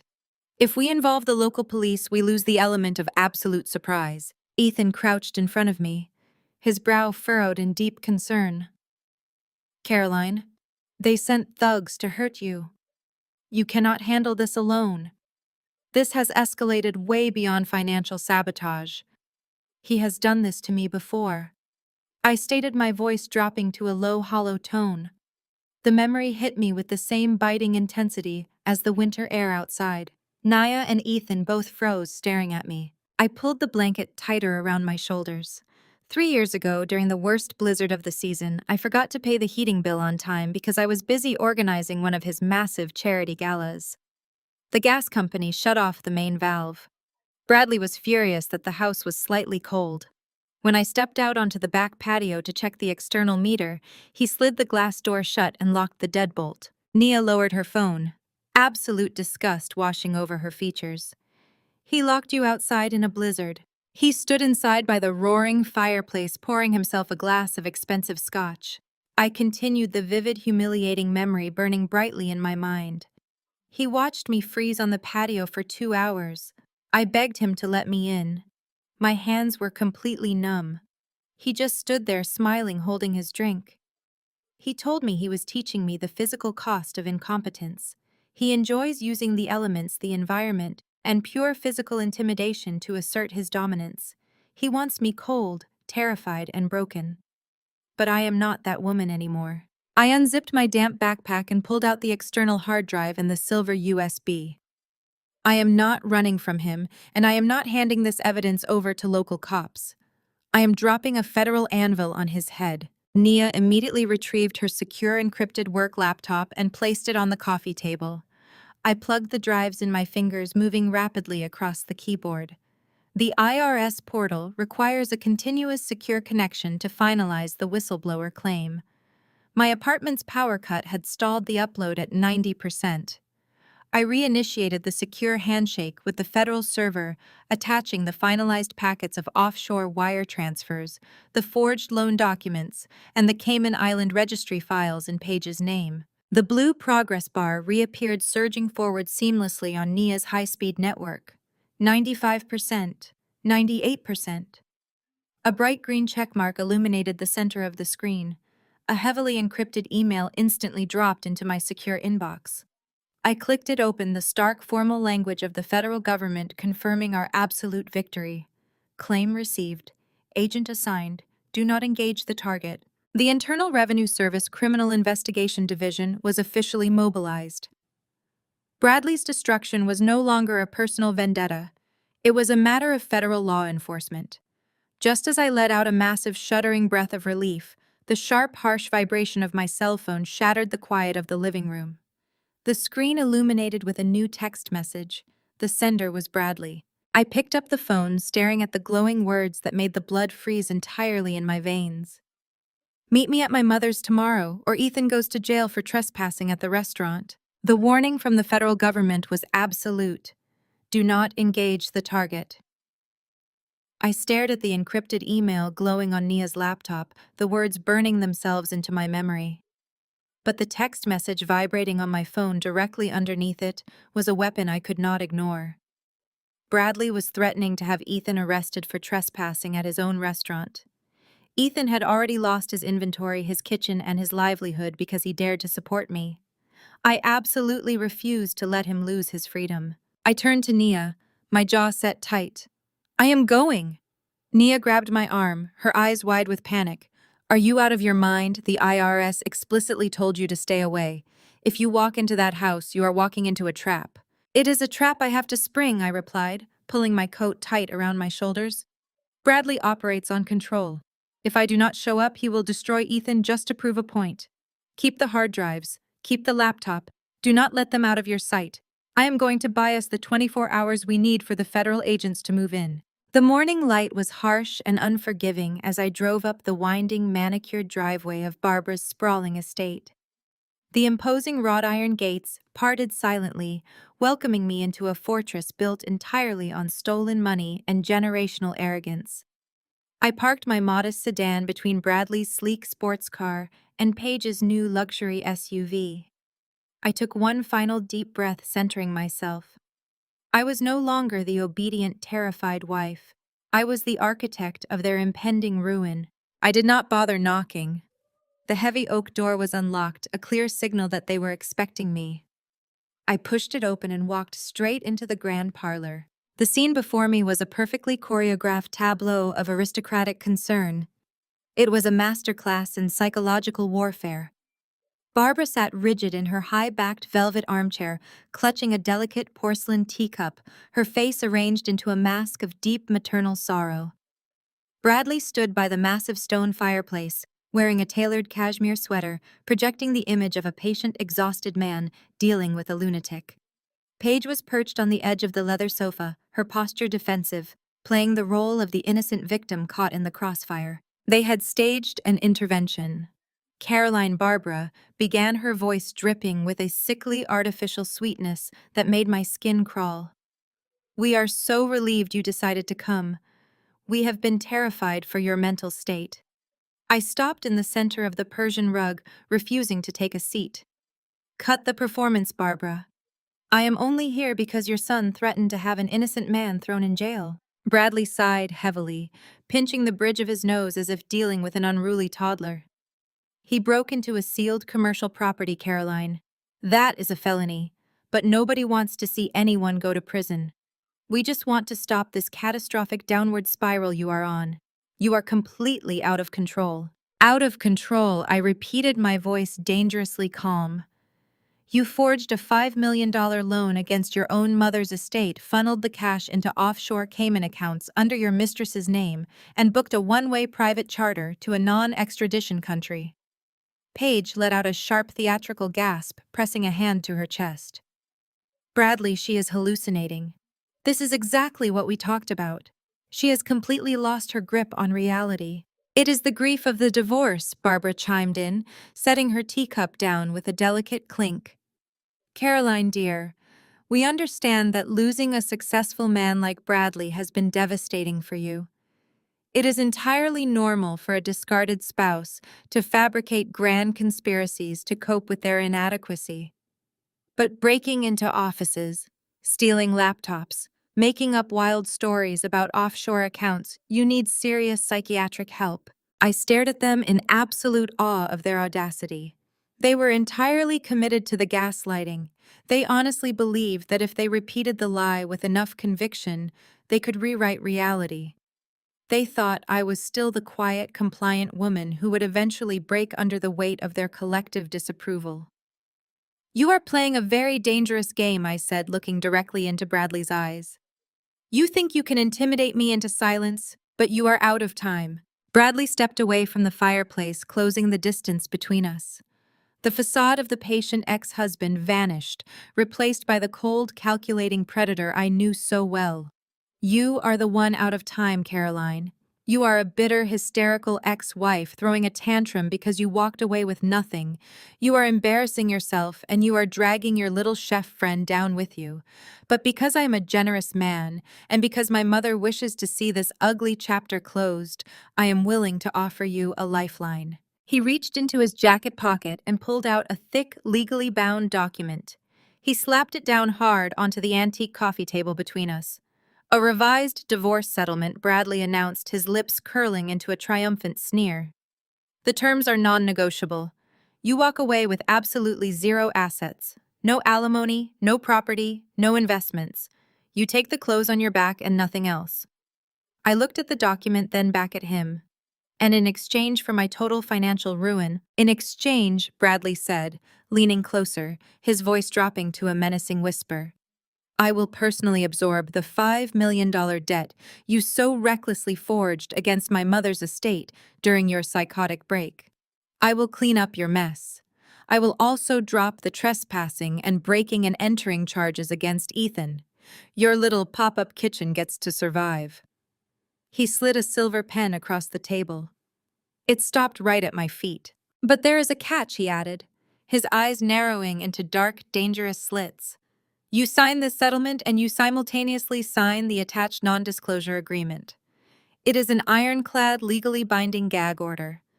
It specifically bars you from ever speaking to any federal agency, regulatory board, or law enforcement official regarding my businesses, my mother's estate, or my personal finances. You sign this right now or I call the police and send Ethan to a holding cell before dinner." The silver pen lay gleaming on the antique rug, a physical manifestation of Bradley's absolute arrogance. The threat to have Ethan arrested hung in the silence of the grand parlor, heavy and toxic. Bradley stood over me, his chest puffed out, radiating the smug satisfaction of a predator who had finally cornered his prey. Paige wore a triumphant smirk, while Barbara settled back into her velvet armchair, taking a slow, victorious sip of her tea. They were waiting for me to fight back. They were bracing for a screaming match, a desperate plea, or a futile attempt at defiance. I gave them exactly what they wanted, but not in the way they expected. I let my shoulders collapse. I dropped my gaze to the floor, staring blankly at the polished wood. I forced my breathing to become shallow and ragged. I thought about the sheer bone-deep exhaustion of the past month, the terror of the break-in, the freezing fire escape, and I channeled every ounce of that residual trauma into a single perfectly crafted sob. A tear slipped down my cheek, hot and fast. I brought my hands to my face, letting my shoulders shake. "You win," I whispered, my voice cracking perfectly. The shift in the room's energy was instantaneous. The tension evaporated, replaced by a suffocating wave of collective ego. I peered through my fingers and watched Bradley's posture relax. The defensive hostility melted from his face, replaced by a sickening paternalistic pity. This was the Caroline he understood. This was the broken, dependent, inferior woman he had spent a decade molding. Paige let out a short, mocking laugh, crossing her arms over her chest. "I told you she would crack, Bradley. She never had the stomach for the big leagues." Barbara sighed, a long, dramatic sound of immense relief. "Finally. Caroline, dear, this is for the best. You were simply out of your depth. Trying to ruin my son was a foolish endeavor, but we are a forgiving family. You sign the papers and you can go back to your quiet, unremarkable life. We will not press charges for your little hacking stunt, and your chef friend stays out of a holding cell." I lowered my hands, wiping my face with a trembling wrist. I looked up at Bradley, keeping my eyes wide and defeated. "I have nothing left, Bradley. You took my home. You took the firm. You took every ounce of dignity I had. I just wanted to feel like I mattered. I am so tired of fighting you." "Then stop fighting!" Bradley said, his voice dropping into a soothing, manipulative cadence. "Sign the settlement. Sign the non-disclosure agreement. I will absorb the $5 million loan. I will take all the corporate liability back onto myself. You walk away clean. No debts. No police. Just sign the damn paper, Caroline." I reached down and picked up the silver pen. It felt heavy in my shaking hand. I pulled the thick stack of legal documents toward me, flipping through the pages of the revised settlement. It was ruthless. It stripped me of every marital asset, every piece of property, and every claim to the firm's revenue. But buried in the legal jargon was the indemnification clause. Bradley was legally assuming full responsibility for the entirety of the firm's financial maneuvers, absolving me of any liability regarding the fraudulent loan. He was eagerly claiming ownership of the very crimes I had just reported to the federal government. "I will sign it," I said, my voice barely above a whisper. "I will sign the NDA. I will disappear. But I want one thing. Just one concession." Bradley's jaw tightened instantly. "I told you, Caroline. The terms are non-negotiable." "It costs you nothing," I pleaded, letting another tear fall. "It is completely worthless to you. But it means something to me. The old escrow account. The one ending in 4402. Bradley frowned clearly, searching his memory for the account number. "It has a zero balance," I continued, my voice desperate and pathetic. "It has been completely dormant for 3 years. I opened it when we first started the firm, back when we worked out of our living room. It was the first account that ever had my name on it as a co-signer. It is the only thing I ever built from the ground up before you took over everything. Just let me keep it. Just let me keep that one empty account so I feel like the last 10 years were not a total erasure of my existence." Paige threw her head back and laughed. The sound echoed harshly against the high ceilings of the parlor. "A zero balance account. You are crying over a dormant shell account. Are you actually that pathetic?" "Let her have it," Barbara chimed in, waving her hand dismissively. If a worthless bank account makes her feel better about walking away with zero assets, write it into the schedule, Bradley. It is the least we can do for her compliance. Let the poor girl have her sentimental scraps. Bradley stared at me, his eyes searching my tear-stained face for any sign of deception. But all he saw was a broken woman clinging to a meaningless digital relic. He pulled a second silver pen from his breast pocket. Fine. I will amend the schedule to transfer sole ownership of account 4402 to you. But we execute this immediately. If I am signing an ironclad non-disclosure agreement, my attorney has to witness it, I said, wiping my nose with the back of my hand. Otherwise, your lawyers know I could get a judge to throw it out on the grounds of duress. She is waiting in her car at the end of your driveway. Bradley rolled his eyes, utterly exasperated. Call her in. Let us get this over with. I sent a single text message. Less than 2 minutes later, Nia walked through the heavy oak doors. She wore a sharp, charcoal suit, her expression entirely neutral. She carried her heavy leather briefcase, exuding the clinical detachment of a professional notary. Bradley barely glanced at her, viewing her as nothing more than a defeated legal proxy. Nia approached the coffee table, pulling her official notary log and her heavy brass stamp from her briefcase.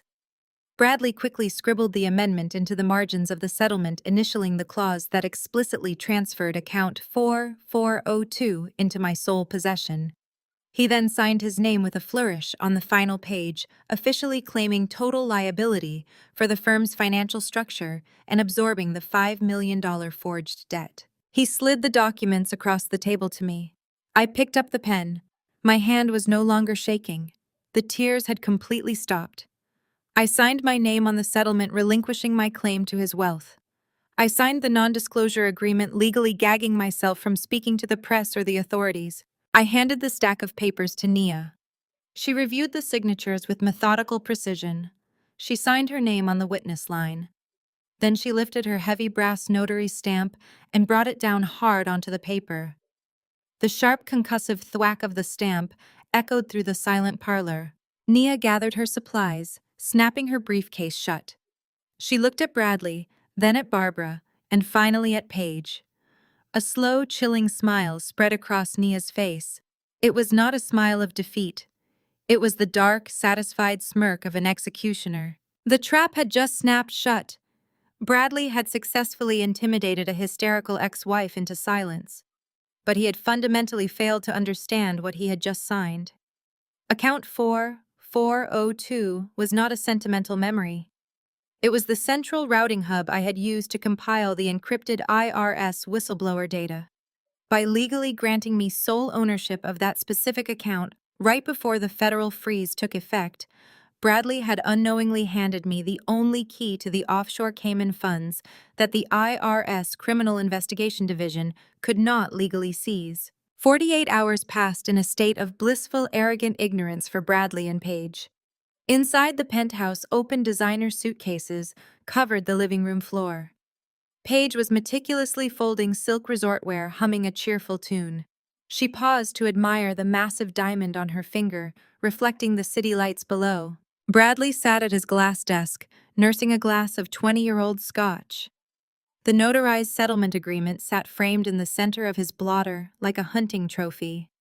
He ran his fingers over Caroline's signature, completely intoxicated by his own perceived brilliance. He had won.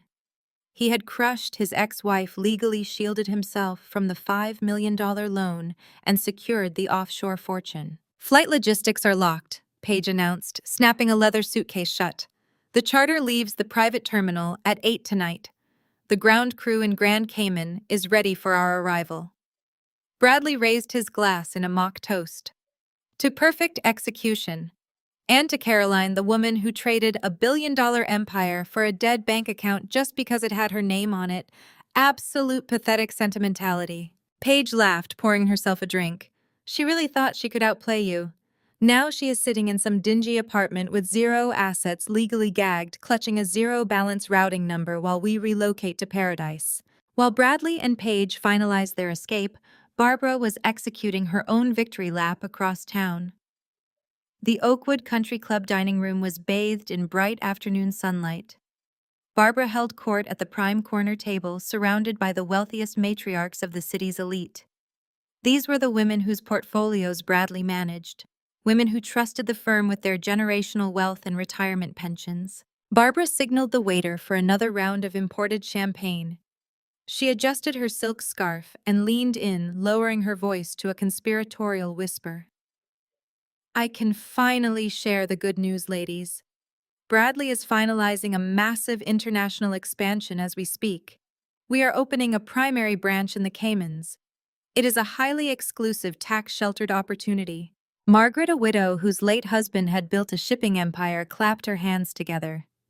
Oh, Barbara, that sounds phenomenal. Bradley has always been such a visionary with our funds. My quarterly returns have been simply magnificent on paper. He has a gift, Barbara agreed, her chest swelling with pride. Unlike some people who tried to drag him down, I suppose I can mention it now since the ink is dry.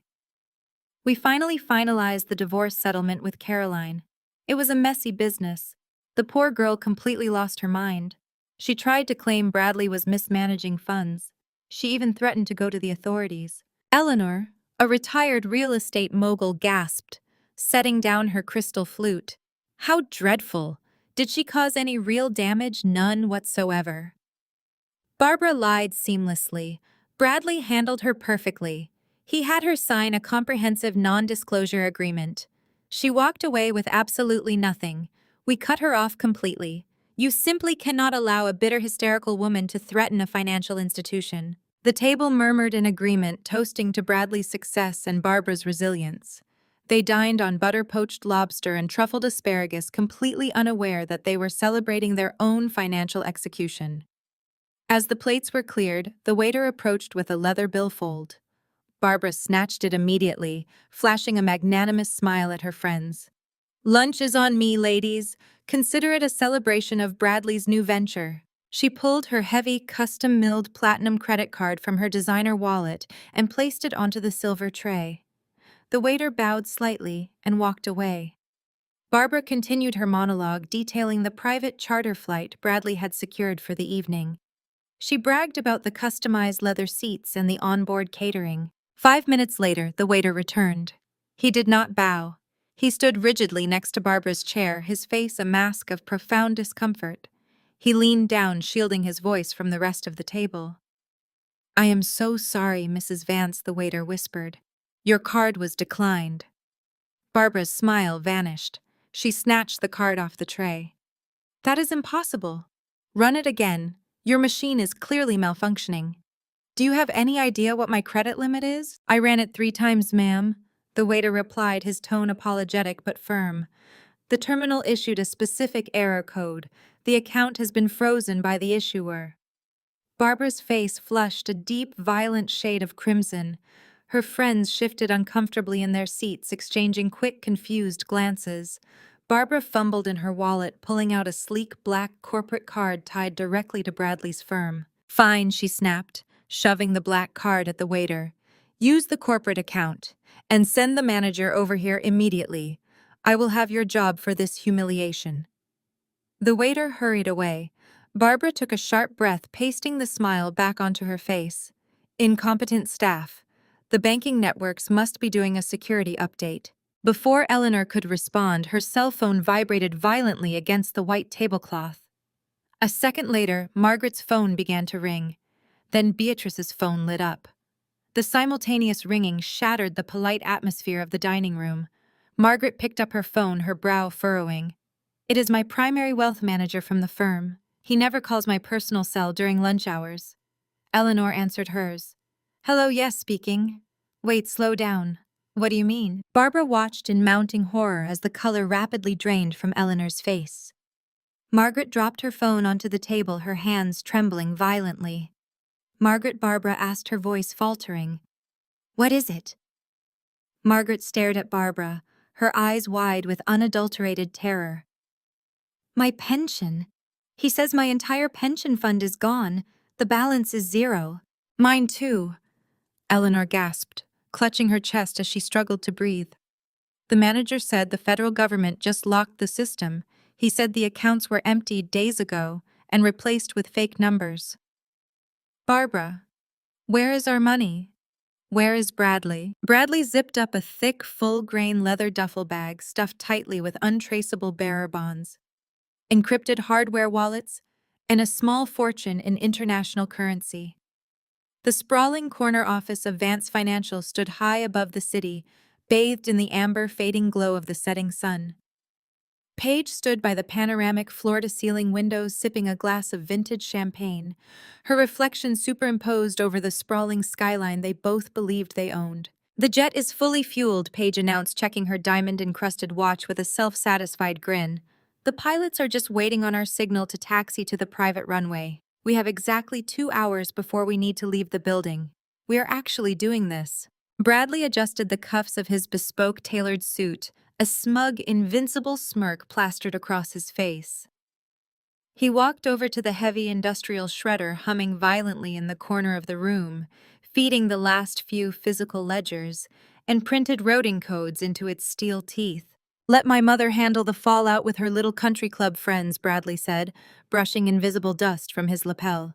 "By the time anyone realizes those pension funds are completely hollowed out, we will be drinking martinis on a private beach in Grand Cayman, entirely out of federal jurisdiction." And Caroline. He laughed, a harsh, dismissive bark that echoed against the glass walls. "Caroline is sitting in some miserable apartment, legally gagged, clutching a dormant bank account, while she watches us fly away with absolutely everything." Paige set her champagne flute on the polished mahogany desk and wrapped her arms around his neck, pressing a kiss to his cheek. "You played it perfectly, Bradley. You always do. They never stood a chance against you." They felt entirely untouchable. They had built a massive fortress of fraudulent loans, shell companies, and ironclad non-disclosure agreements. They believed their own lies so thoroughly that they failed to hear the heavy, rhythmic thud of tactical boots marching down the marble corridor outside their executive suite. The heavy, reinforced glass doors of the penthouse office did not just open, they exploded inward. A deafening crash shattered the quiet arrogance of the room. Shards of tempered glass rained down onto the imported Persian rugs as over 24 federal agents swarmed the floor. They moved with terrifying, coordinated precision. Dark windbreakers emblazoned with the bright yellow letters of the FBI and the IRS Criminal Investigation Division flooded the space, forming a tidal wave of absolute authority. Federal agents. "Step away from the desks. Keep your hands where I can see them." The command echoed over bullhorns, completely drowning out the ambient jazz playing softly from the office sound system. Bradley froze, his hand still hovering over the industrial shredder. Paige let out a piercing, hysterical shriek, dropping her designer handbag. The champagne flute toppled off the mahogany desk, shattering into dozens of pieces on the hardwood floor. Out in the main bullpen, absolute chaos erupted. Senior analysts and managing accountants were forcefully ordered out of their ergonomic chairs. Hard drives were ripped from their docks with ruthless efficiency.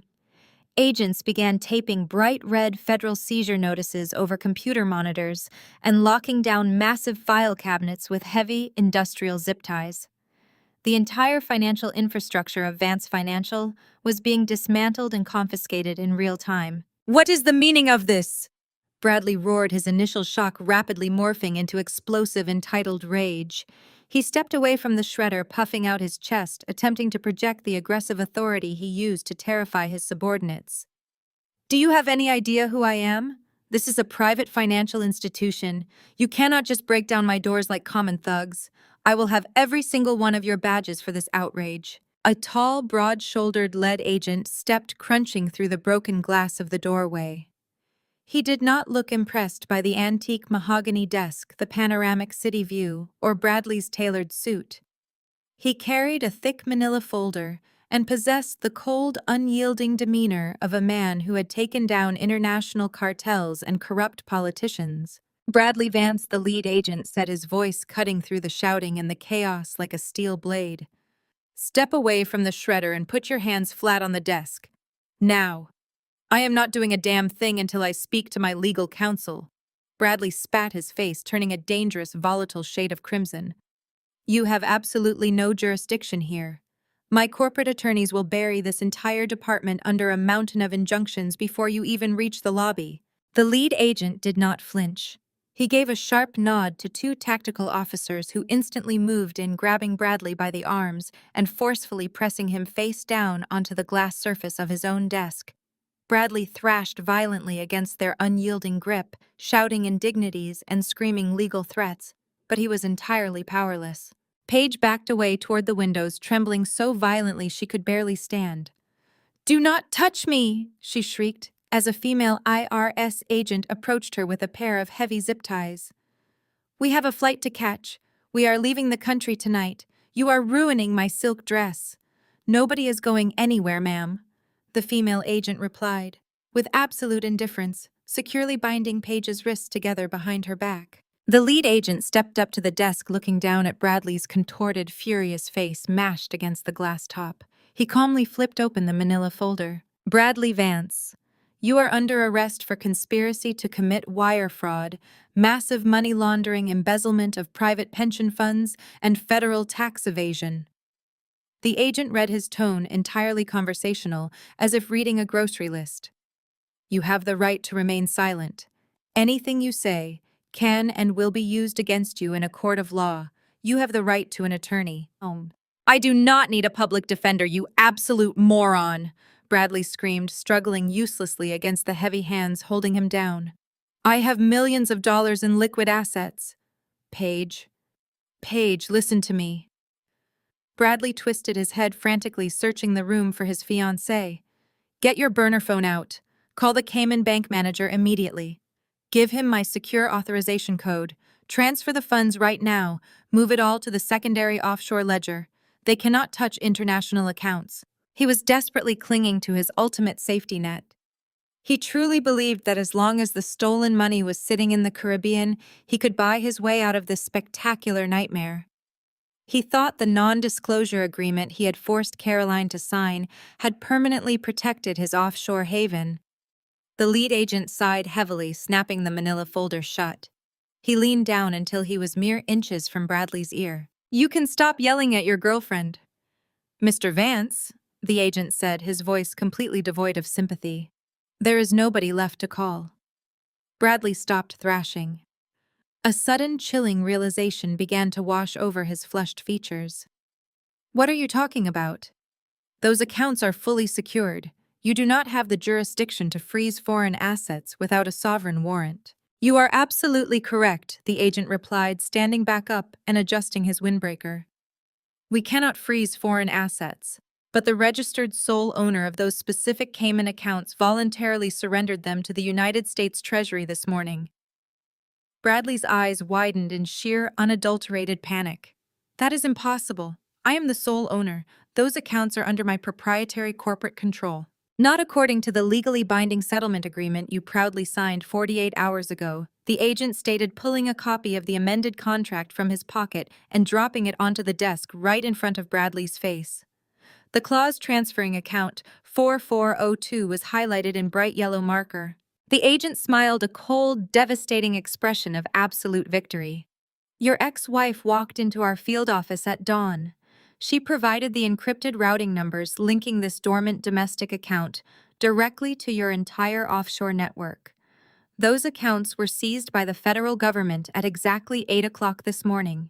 The penthouse was a war zone of shattered glass and shouting federal agents.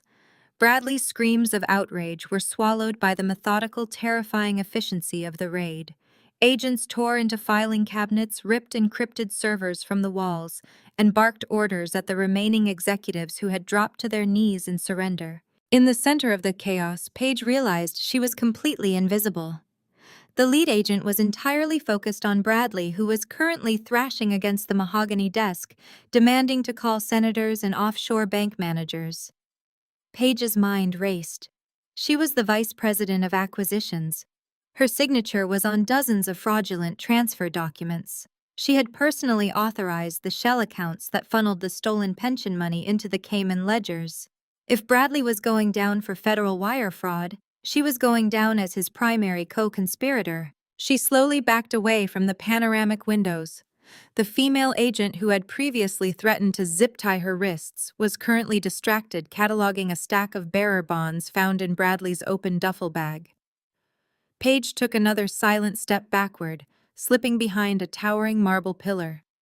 She turned and sprinted silently toward the executive washroom, pushing through the heavy oak door and locking it behind her. Her chest heaved as she stared at her pale reflection in the gilded mirror. She had to get out. She had to get to the private airstrip alone, bribe the pilots, and disappear before her name appeared on a federal warrant.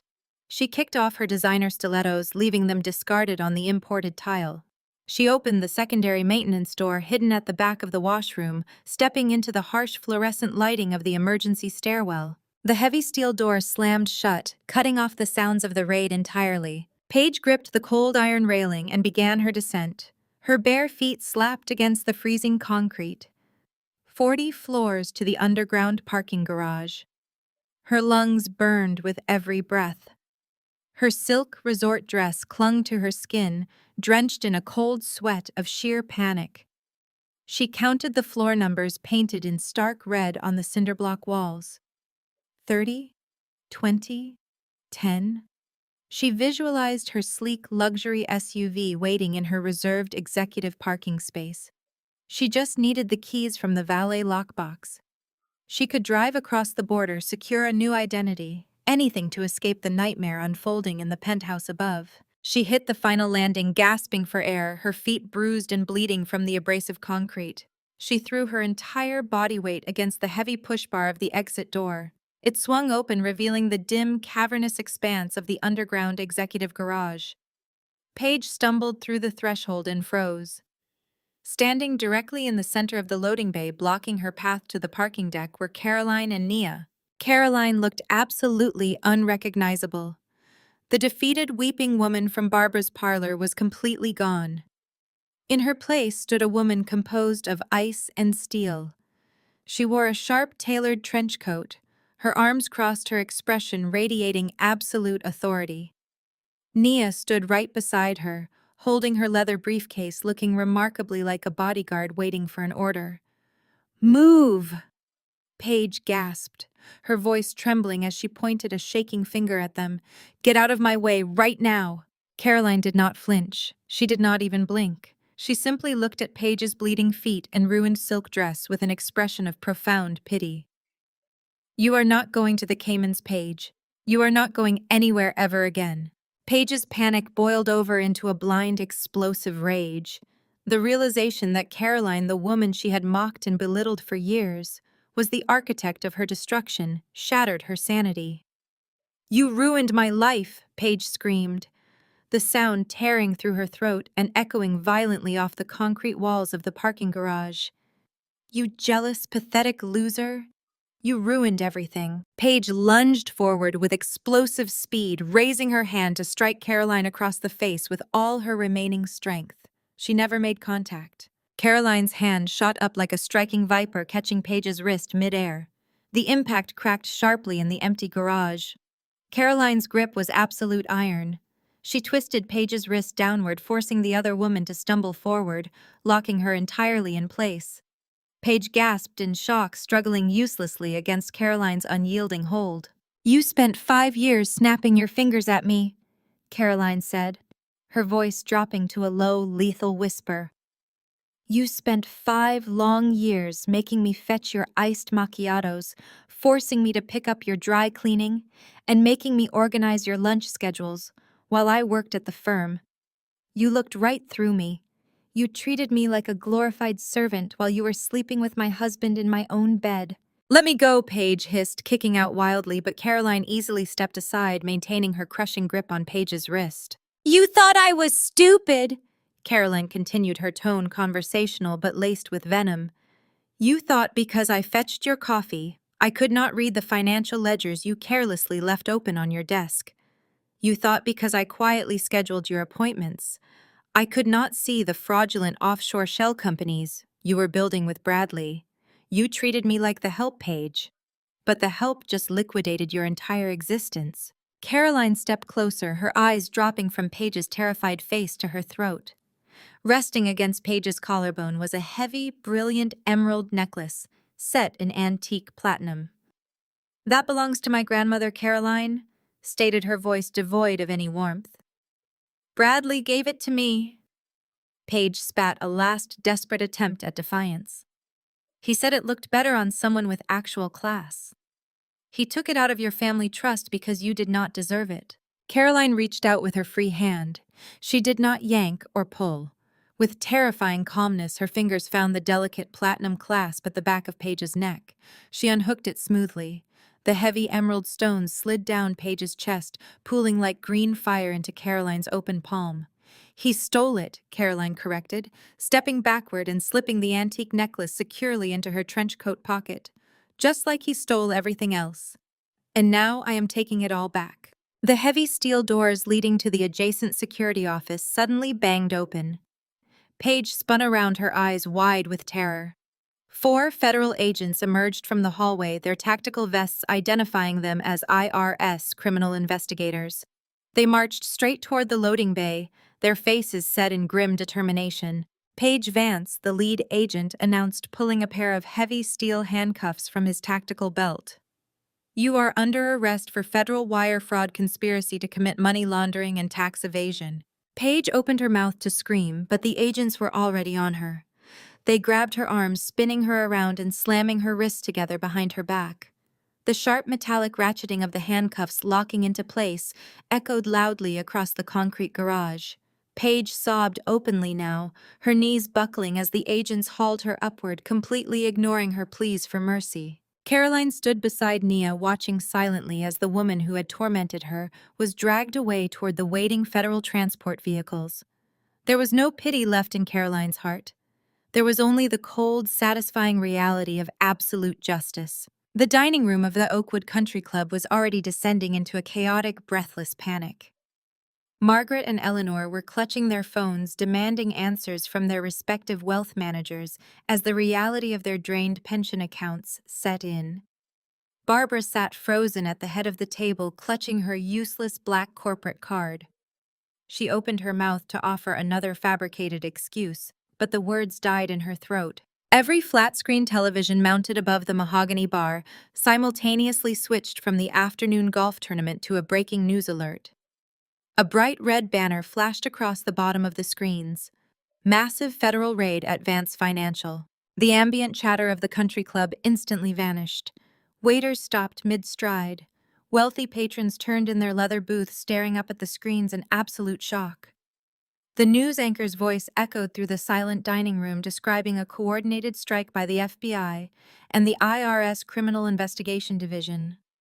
Live helicopter footage showed dozens of federal agents swarming the glass skyscraper that housed Bradley's firm. Then the camera cut to the ground level. The high-definition broadcast captured Bradley Vance being dragged out of the revolving glass doors in handcuffs. His designer suit was rumpled, his hair was a mess, and his face was twisted in a mask of furious, impotent rage as reporters shoved microphones in his direction. Seconds later, footage showed Paige being led out of the underground parking garage, sobbing hysterically, her wrists securely bound behind her back. Eleanor turned slowly toward Barbara. The polite, refined demeanor of the elderly socialite was completely gone, replaced by pure, venomous realization. You knew, Eleanor stated, her voice shaking with a terrifying quietness. You sat here drinking champagne, bragging about his brilliance, knowing your son was actively stealing our life savings. You have been funding this country club lifestyle with our retirement money for years. Barbara pressed her back against the leather booth, her hands trembling violently. Eleanor, please, this is a massive misunderstanding. Bradley would never do such a thing. We are victims of a corporate sabotage. It is Caroline, my deranged ex-daughter-in-law, orchestrated this entirely. Margaret slammed her hands down on the table, rattling the crystal glasses. Do not insult our intelligence, Barbara. Caroline did not manage our portfolios. Your golden boy did. You spent the last decade parading him around this club, leveraging our friendships to funnel our family money into his fraudulent firm. You are a thief. Before Barbara could formulate another desperate lie, a heavy hand fell upon her shoulder. She looked up, expecting to see a sympathetic waiter. Instead, she found Mr. Sterling, the regional director of the bank that held the mortgage on her sprawling family estate. He was flanked by 2 burly country club security guards. Mr. Sterling. Barbara gasped, forcing a pathetic, brittle smile. Tell these women there has been a mistake. Tell them my accounts are secure. Mr. Sterling looked down at her with an expression of absolute clinical disgust. I am here to serve you official notice, Mrs. Vance. As of 8 o'clock this morning, your son's corporate accounts were seized by the federal government. Every single cent of liquidity has been frozen under a federal racketeering indictment. Barbara waved her hand dismissively. Fine. Let them freeze his business accounts. My personal wealth is entirely separate. It is not separate, Mr. Sterling corrected, dropping a thick manila envelope onto her plate of half-eaten lobster. 3 weeks ago, Bradley Vance secured a $5 million loan to cover massive margin calls. He used your private estate as direct collateral. He provided documentation bearing your signature authorizing the lien. Because the loan was secured under fraudulent pretenses, the bank has initiated an immediate foreclosure. Barbara stared at the envelope as if it were a venomous snake. Foreclosure. You cannot foreclose on my home. My family has owned that estate for 4 generations. The property no longer belongs to you, Mr. Sterling stated coldly. Federal marshals are currently at the residence changing the locks and securing the premises as a crime scene. You are legally barred from entering the property. You are completely insolvent, Mrs. Vance. The general manager of the country club stepped forward, arms crossed tightly over his chest. Furthermore, Barbara, your membership at Oakwood is hereby revoked effective immediately. Your dues have been paid by a fraudulent corporate account, and we will not tolerate criminal elements in this establishment. Gentlemen, please escort her out. The 2 security guards stepped forward, grabbing Barbara by her elbows. She shrieked, kicking her designer heels against the floor, demanding they release her. But nobody moved to help. Margaret Eleanor and the rest of the dining room watched in grim satisfaction as the former queen of their social circle was unceremoniously dragged out the front doors and deposited onto the concrete curb of the parking lot. The afternoon sun felt harsh and unforgiving. Barbara sat on the curb, her silk scarf askew, her designer handbag tossed unceremoniously beside her. She had no home, she had no money, she had no friends. Her son was in federal custody and her reputation was permanently annihilated. Desperation clawed at her throat. She pulled her cell phone from her bag. Her hands shook so violently she dropped the device twice before managing to unlock it. She scrolled past the numbers of her former friends, knowing none of them would answer. She had only one option left. The woman she had just spent the morning mocking. The woman who had inexplicably managed to secure a transfer of a bank account right before the raid. Caroline. Barbara dialed the number, pressing the phone to her ear. It rang 3 times before the line clicked open. Hello, Caroline answered. Her voice was perfectly calm, radiating the serene confidence of a woman who had just watched her abusers fall. Caroline, my sweet girl! Barbara sobbed, pouring every ounce of theatrical desperation into her performance. Thank goodness you answered. There has been a terrible mistake. Bradley has been arrested. The bank took my house. They threw me out into the street. I have absolutely nowhere to go. There was a brief pause on the other end of the line. I know, Barbara, Caroline replied smoothly.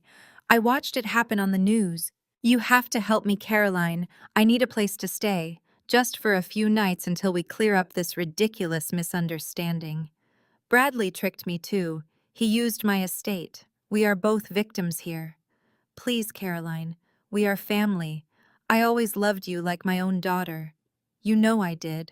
Caroline let out a soft, dark laugh. It was a sound entirely devoid of warmth. You loved me, Barbara. Do you remember our first Thanksgiving? After Bradley and I got married, I spent 12 hours cooking that dinner. When it was time to eat, you told me there were not enough chairs in the formal dining room because you had invited your bridge club. You made me eat my dinner alone in the kitchen, like the hired help while you toasted to your perfect family. Barbara choked on a sob, her mind racing for a justification. Caroline, please, I was foolish. I was protecting my son. But I see the truth now. You are the strong one. You are the smart one. I am begging you. I am holding my grandmother's emerald necklace right now, Barbara, Caroline said, ignoring the pathetic pleas. I just took it back from Paige. I am standing in my new office, surrounded by people who actually respect me. We are about to open a bottle of champagne to celebrate the launch of my new firm. Caroline, please. Barbara wailed, tears streaming down her face, ruining her expensive makeup. I am family. Caroline's voice dropped to a glacial, unyielding whisper. Go find another table, Barbara. This one is for family. The line went dead. 3 months later, the heavy oak doors of the United States District Court swung shut with a resounding heavy thud, sealing Bradley inside. The sterile fluorescent lighting of the federal courtroom offered no place to hide. Gone were the Italian silk ties, the custom-milled platinum watches, and the condescending smirks. Bradley sat slumped at the defense table wearing a stiff neon orange jumpsuit issued by the Federal Detention Center. Heavy steel chains linked his wrists to his waist and his ankles to the floor. The metallic clanking of his shackles echoed loudly every time he shifted his weight, a constant, humiliating reminder of his total loss of power. His face was hollow, his hair unkempt, his arrogance entirely evaporated by 90 days of federal lockup. Sitting next to him was a remarkably exhausted public defender. Because all of Vance Financial's assets had been frozen under federal racketeering charges, Bradley could not afford his army of high-priced corporate attorneys. He was reduced to relying on an overworked state employee who had spent the entire morning rubbing his temples in defeat. Caroline sat directly across the center aisle at the plaintiff table. She looked immaculate. She wore a sharp-tailored charcoal suit, her posture straight, her expression entirely unreadable. Nia sat beside her, acting as her chief legal consultant, effortlessly organizing a stack of financial affidavits with absolute terrifying precision. Bradley leaned forward, the heavy chains rattling as he strained toward the opposing table. You think you won? He hissed, his voice a raspy, desperate whisper. You are just as broke as I am. You signed away everything. Remember our anniversary? I told you that without my signature, you were just a charity case living in my house. You traded a billion-dollar empire just to put me in an orange suit. You are walking out of here with absolutely nothing. Caroline did not even turn her head. She simply smoothed a microscopic crease in her trousers and looked up at the bench. Honorable Magistrate Robert Harris banged his heavy wooden gavel against the sounding block. The sharp, explosive crack instantly silenced the murmuring gallery. Mr. Vance, I highly suggest you remain silent. Judge Harris commanded, his voice projecting absolute, unyielding authority. Your court-appointed counsel has already filed 4 separate motions this week attempting to unfreeze your personal assets for legal fees. I have denied every single one of them. Your entire financial network was built on a foundation of systemic fraud. You have no personal assets left to unfreeze. The gallery behind them rustled. Several of Bradley's former clients, including Eleanor and Margaret, sat in the polished wooden pews watching the proceedings with grim, unrelenting satisfaction. Judge Harris adjusted his reading glasses and looked down at a thick stack of federal reports bearing the seal of the United States Treasury. We are here today to finalize the asset severance between the two parties and to formally address the civil recovery portion of this federal indictment. I want it made a matter of public record that the authorities, acting in coordination with the FBI, executed one of the most successful asset recoveries in this district's history. Bradley scoffed quietly, shaking his head in pathetic defiance. He firmly believed the offshore accounts were impenetrable even if he was currently rotting in a cell. Thanks to the highly encrypted offshore routing codes and the physical ledger data provided voluntarily by the plaintiff, Caroline Vance, federal agents intercepted the outbound wire transfers before they could vanish into the Cayman shell accounts. The judge continued, his voice ringing clearly across the courtroom. The United States government has successfully recovered exactly $50 million in stolen corporate pension funds. A collective gasp of sheer relief rippled through the gallery. Eleanor pressed a hand to her chest, tears welling in her eyes as Margaret gripped her shoulder. The stolen retirement funds had been secured. Bradley glared at Caroline, his chest heaving with toxic resentment. $50 million, he muttered loud enough for only her to hear. And you do not get to touch a single dime of it. The government gets it back and you are still walking out of here with that dead zero balance routing number. You ruined us both for nothing. Caroline finally turned her head. She met Bradley's bloodshot, manic eyes. She did not smile. She did not gloat. She simply offered him a look of absolute chilling indifference. Order in the court. Judge Harris warned, tapping his gavel once more. Mr. Vance, your lack of basic legal comprehension is precisely why you are currently wearing shackles. The recovered funds belong to the defrauded pensioners. However, federal law is remarkably clear regarding the individuals who facilitate these massive recoveries. The judge picked up a separate document, a single piece of crisp white paper bearing the official crest of the IRS whistleblower office. Under federal statute, any individual who provides actionable voluntary intelligence that leads to the successful recovery of defrauded funds is legally entitled to a mandatory percentage of the recovered assets. Bradley froze. The color instantly drained from his face, leaving him a sickly ashen gray. His jaw went slack as his panicked eyes darted from the judge to Caroline. The statutory reward for a recovery of this magnitude is exactly 30%. Judge Harris stated, his tone carrying the weight of an executioner's axe. 30% of 50 million. Bradley's chest began to heave violently. He struggled to breathe, the sheer, crushing weight of the mathematical reality crashing down upon his fractured psyche. $15 million. Now, Judge Harris said, picking up a remarkably familiar legal contract from the center of his desk. This brings us to the final asset severance agreement signed by both parties prior to the federal raid. Mr. Vance, your previous corporate attorneys drafted this exact document. You signed it, you notarized it, and you filed it with this court, legally binding yourself to its terms. Bradley gripped the edge of the defense table. His knuckles turned bone white. That was a divorce settlement. He stammered, his voice cracking into a pathetic, desperate whine. She took the domestic account. It had a zero balance. I took the corporate assets. That money belongs to the firm. You relinquished all legal rights, claims, and privileges to the specific domestic escrow account ending in 4402. The judge read directly from the highlighted text. You did this voluntarily, believing it was worthless while attempting to legally shield your illicit wealth. You legally severed yourself from whatever funds might eventually enter that account. Caroline stood up slowly, buttoning her suit jacket with elegant precision. Nia opened her leather briefcase and handed Caroline a single stamped bank receipt. Caroline walked calmly to the center of the courtroom and handed the receipt to the bailiff, who immediately passed it up to the judge. Judge Harris reviewed the fresh ink on the receipt. He lowered his glasses and looked down at the terrified, broken man sitting in the orange jumpsuit. Mr. Bradley, you explicitly waived your right to this escrow account. The IRS has just wired $15 million into it. The silence in the courtroom was absolute. The weight of the judge's words pressed down on Bradley like physical concrete. $15 million. Pure, legitimate, tax-exempt federal reward money. And it was sitting in the exact domestic escrow account he had mockingly forced Caroline to take during their divorce settlement. Bradley's legs gave out. The heavy iron chains around his ankles clanked violently against the polished hardwood floor as he dropped to his knees. His breath came in short, frantic gasps. He stared at the floor, his mind desperately trying to find a legal loophole, a technicality, a way out of the suffocating trap he had built for himself.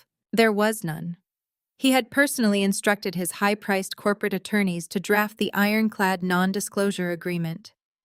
He had demanded the clause stating that neither party could lay claim to the other's designated accounts after the ink dried. He had insulated Caroline's new fortune with the very legal firewall he thought he was using to destroy her. "You cannot do this!" Bradley choked out, his voice cracking into a pathetic, guttural sob. "That is my money. I earned it. I built Vance Financial.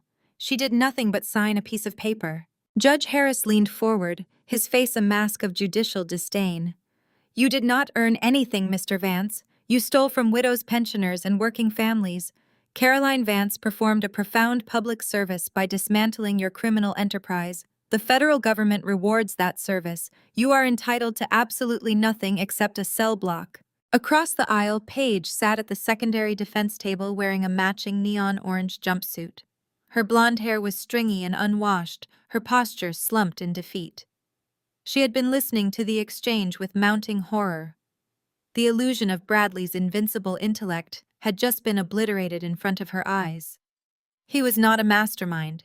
He was a fool who had just handed his ex-wife a $15 million lottery ticket while dragging Paige down into federal prison. Something inside Paige snapped. She shot up from her chair, her own chains rattling loudly. "Your Honor, I want a deal," Paige screamed, pointing a trembling, manicured finger at Bradley. "I want to cooperate with the federal prosecutors. He made me do it. He forced me to sign those transfer documents." Bradley's head snapped up. His bloodshot eyes widened in sheer disbelief. "Paige, shut your mouth. What are you doing?" "I am saving myself from you!" Paige shrieked, her voice echoing shrilly off the high ceilings. "You told me it was foolproof. You told me you had the federal regulators in your pocket. You promised me a private island, Bradley. Instead, I am facing 20 years in a maximum security facility, while your ex-wife walks out of here a multimillionaire. I am not taking the fall for your spectacular incompetence." "Your Honor," Paige continued, turning frantically toward the bench. "I know where the secondary encrypted ledgers are hidden. I know the names of the bank managers in the Caymans who facilitated the laundering. I can give you everything. Just keep me out of federal prison. He manipulated me. He is a narcissist who uses women and throws them away." "You lying, treacherous snake!" Bradley roared, struggling against his restraints, trying to lunge toward Paige's table. Two federal marshals instantly seized his shoulders, slamming him back down to his knees. "I gave you everything. I bought you the diamonds. I bought you the penthouse. You were begging me to drain those accounts faster so we could escape. You used me just like you used Caroline, Paige," yelled back, tears streaming down her face. "The moment the FBI breached those doors, you told me to initiate the transfers. You tried to make me the prime suspect. You are a coward, Bradley, a broke, pathetic coward." Judge Harris struck his gavel 3 times in rapid succession, the sharp cracks echoing like gunfire. "Order in this court. Marshals, restrain the defendants. Miss Vance, if you wish to negotiate a plea agreement, your appointed counsel can schedule a meeting with the federal prosecutor. But let me be perfectly clear. The evidence against both of you is insurmountable. There will be no immunity." Paige collapsed back into her chair, burying her face in her shackled hands, sobbing uncontrollably. The glamorous, untouchable power couple of the financial elite had been reduced to 2 desperate criminals tearing each other apart for scraps of leniency. Caroline watched the entire meltdown with perfect, unwavering composure. She did not flinch when Bradley yelled. She did not gloat when Paige turned on him. She simply sat beside Nia, radiating the quiet strength of a woman who had meticulously reclaimed her life and her dignity. The court formally severs all remaining ties between Caroline Vance and Bradley Vance. Judge Harris announced, signing the final decree with a sharp flourish of his pen. "Mrs. Vance, you are fully exonerated of any involvement in Vance Financial. Your assets are secure, and the federal government thanks you for your profound cooperation. You are free to go." Caroline stood up. She buttoned her tailored charcoal suit jacket, picked up her designer handbag, and turned toward the center aisle. Nia offered her a respectful nod and followed closely behind.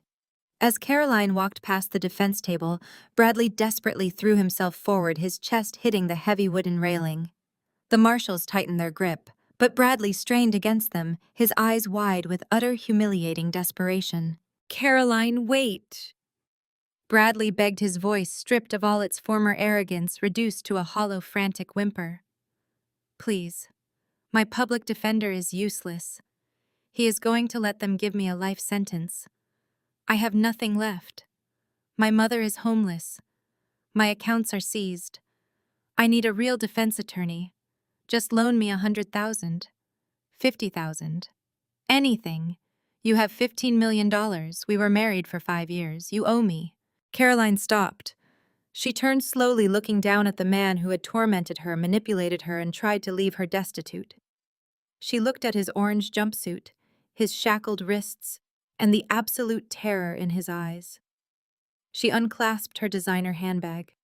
She reached inside and pulled out her wallet. Bradley's breath caught in his throat. A spark of pathetic hope flickered in his eyes. He actually believed her inherent kindness would save him one last time. Caroline pinched a single silver quarter between her perfectly manicured fingers. She held it out over the wooden railing. She opened her fingers. The quarter dropped. It hit the hardwood floor with a sharp, distinct clink, rolling slowly until it came to a stop directly against the toe of Bradley's prison-issued canvas shoe. "Call someone who cares," Caroline said.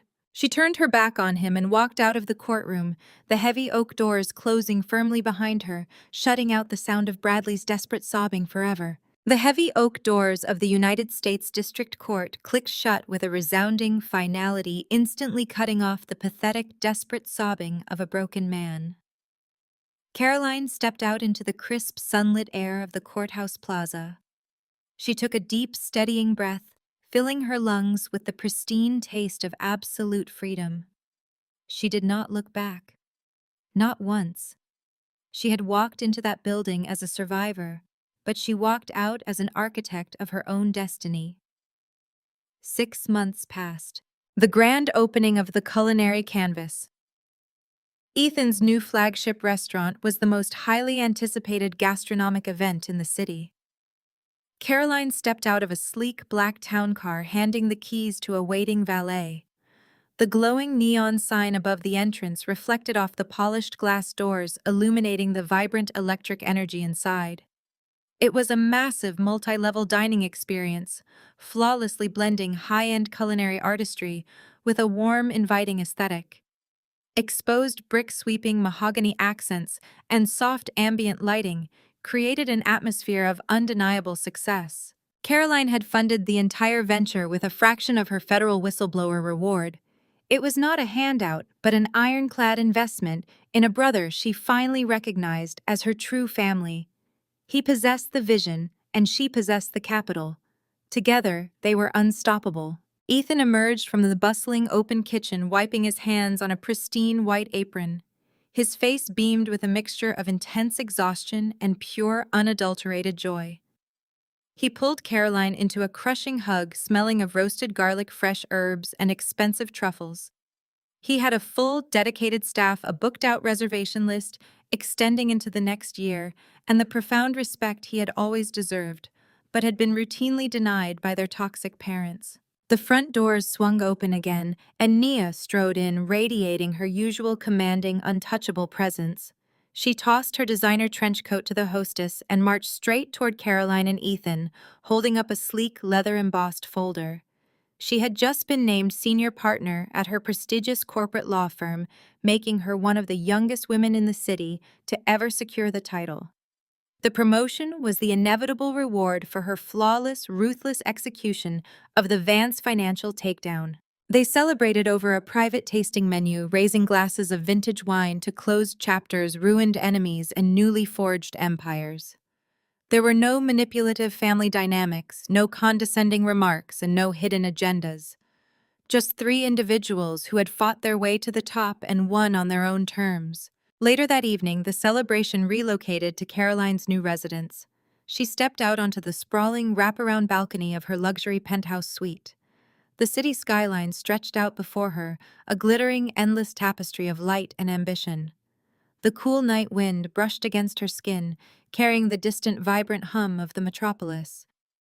Resting perfectly against her collarbone was her grandmother's emerald necklace, its deep green facets catching the ambient light of the city. It was no longer a pawn in a bitter family feud, nor a tool for Barbara Vance to exert control.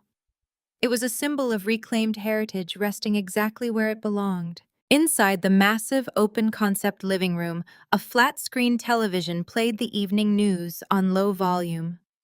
Caroline turned her head as a familiar name flashed across the bottom ticker. The news anchor's polished, clinical voice filled the room, delivering the final verdict on the historic Vance financial racketeering case. The broadcast displayed a courtroom sketch of Bradley Vance. The federal judge had shown absolutely no leniency. Bradley was sentenced to a mandatory 15 years in a maximum security federal penitentiary without the possibility of early parole or appeal. The reporter detailed how he had collapsed at the defense table as the sentence was read, a stark, humiliating contrast to the arrogant titan of industry he once pretended to be. He would spend the next decade and a half in an 8 by 10 concrete cell, stripped of his custom suits, his luxury watches, and his unearned pride. Then the broadcast shifted to a brief human interest segment, detailing the collateral fallout of the Vance Empire's total collapse. The camera cut to a sterile, brightly lit discount retail store in the outer suburbs. There, standing by the automatic sliding doors, was Barbara Vance. She wore a shapeless synthetic blue vest over a faded blouse, holding a plastic scanner in her trembling hands. The former queen of the Oakwood Country Club, the woman who had spent decades destroying others to elevate her own social status, was now forced to greet bargain hunters for minimum wage. Her face was drawn, deeply lined with stress, and her posture was entirely defeated by the crushing, inescapable reality of her absolute insolvency. She offered a strained robotic smile to a passing customer, a tragic ghost of the socialite she used to be. Caroline pressed a silver button on her remote control, turning the television off. The screen went instantly black, erasing the Vance family from her life forever. They were no longer her problem. They were just a cautionary tale. She turned her attention back to the balcony as Ethan and Nia stepped outside into the cool night air. Ethan carried a freshly opened bottle of expensive chilled champagne, and Nia held 3 pristine crystal flutes. They poured the sparkling liquid, the golden bubbles catching the reflection of the city lights. Caroline looked at the 2 people standing beside her. They were not bound to her by toxic obligations, manipulative, conditional love, or financial abuse. They were her true family, forged in loyalty, mutual respect, and shared triumph.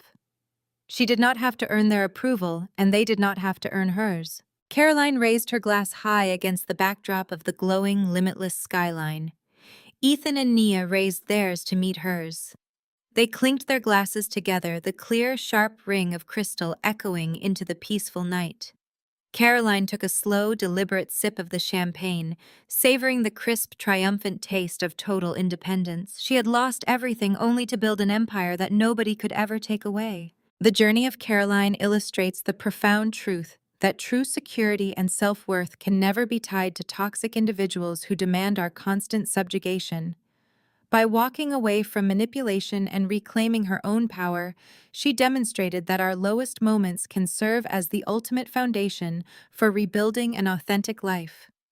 We learn that family is not solely defined by legal ties or obligation, but by the people who genuinely support our growth and celebrate our independence. Take a moment to evaluate the relationships in your own life and share how you enforce healthy boundaries in the comments below.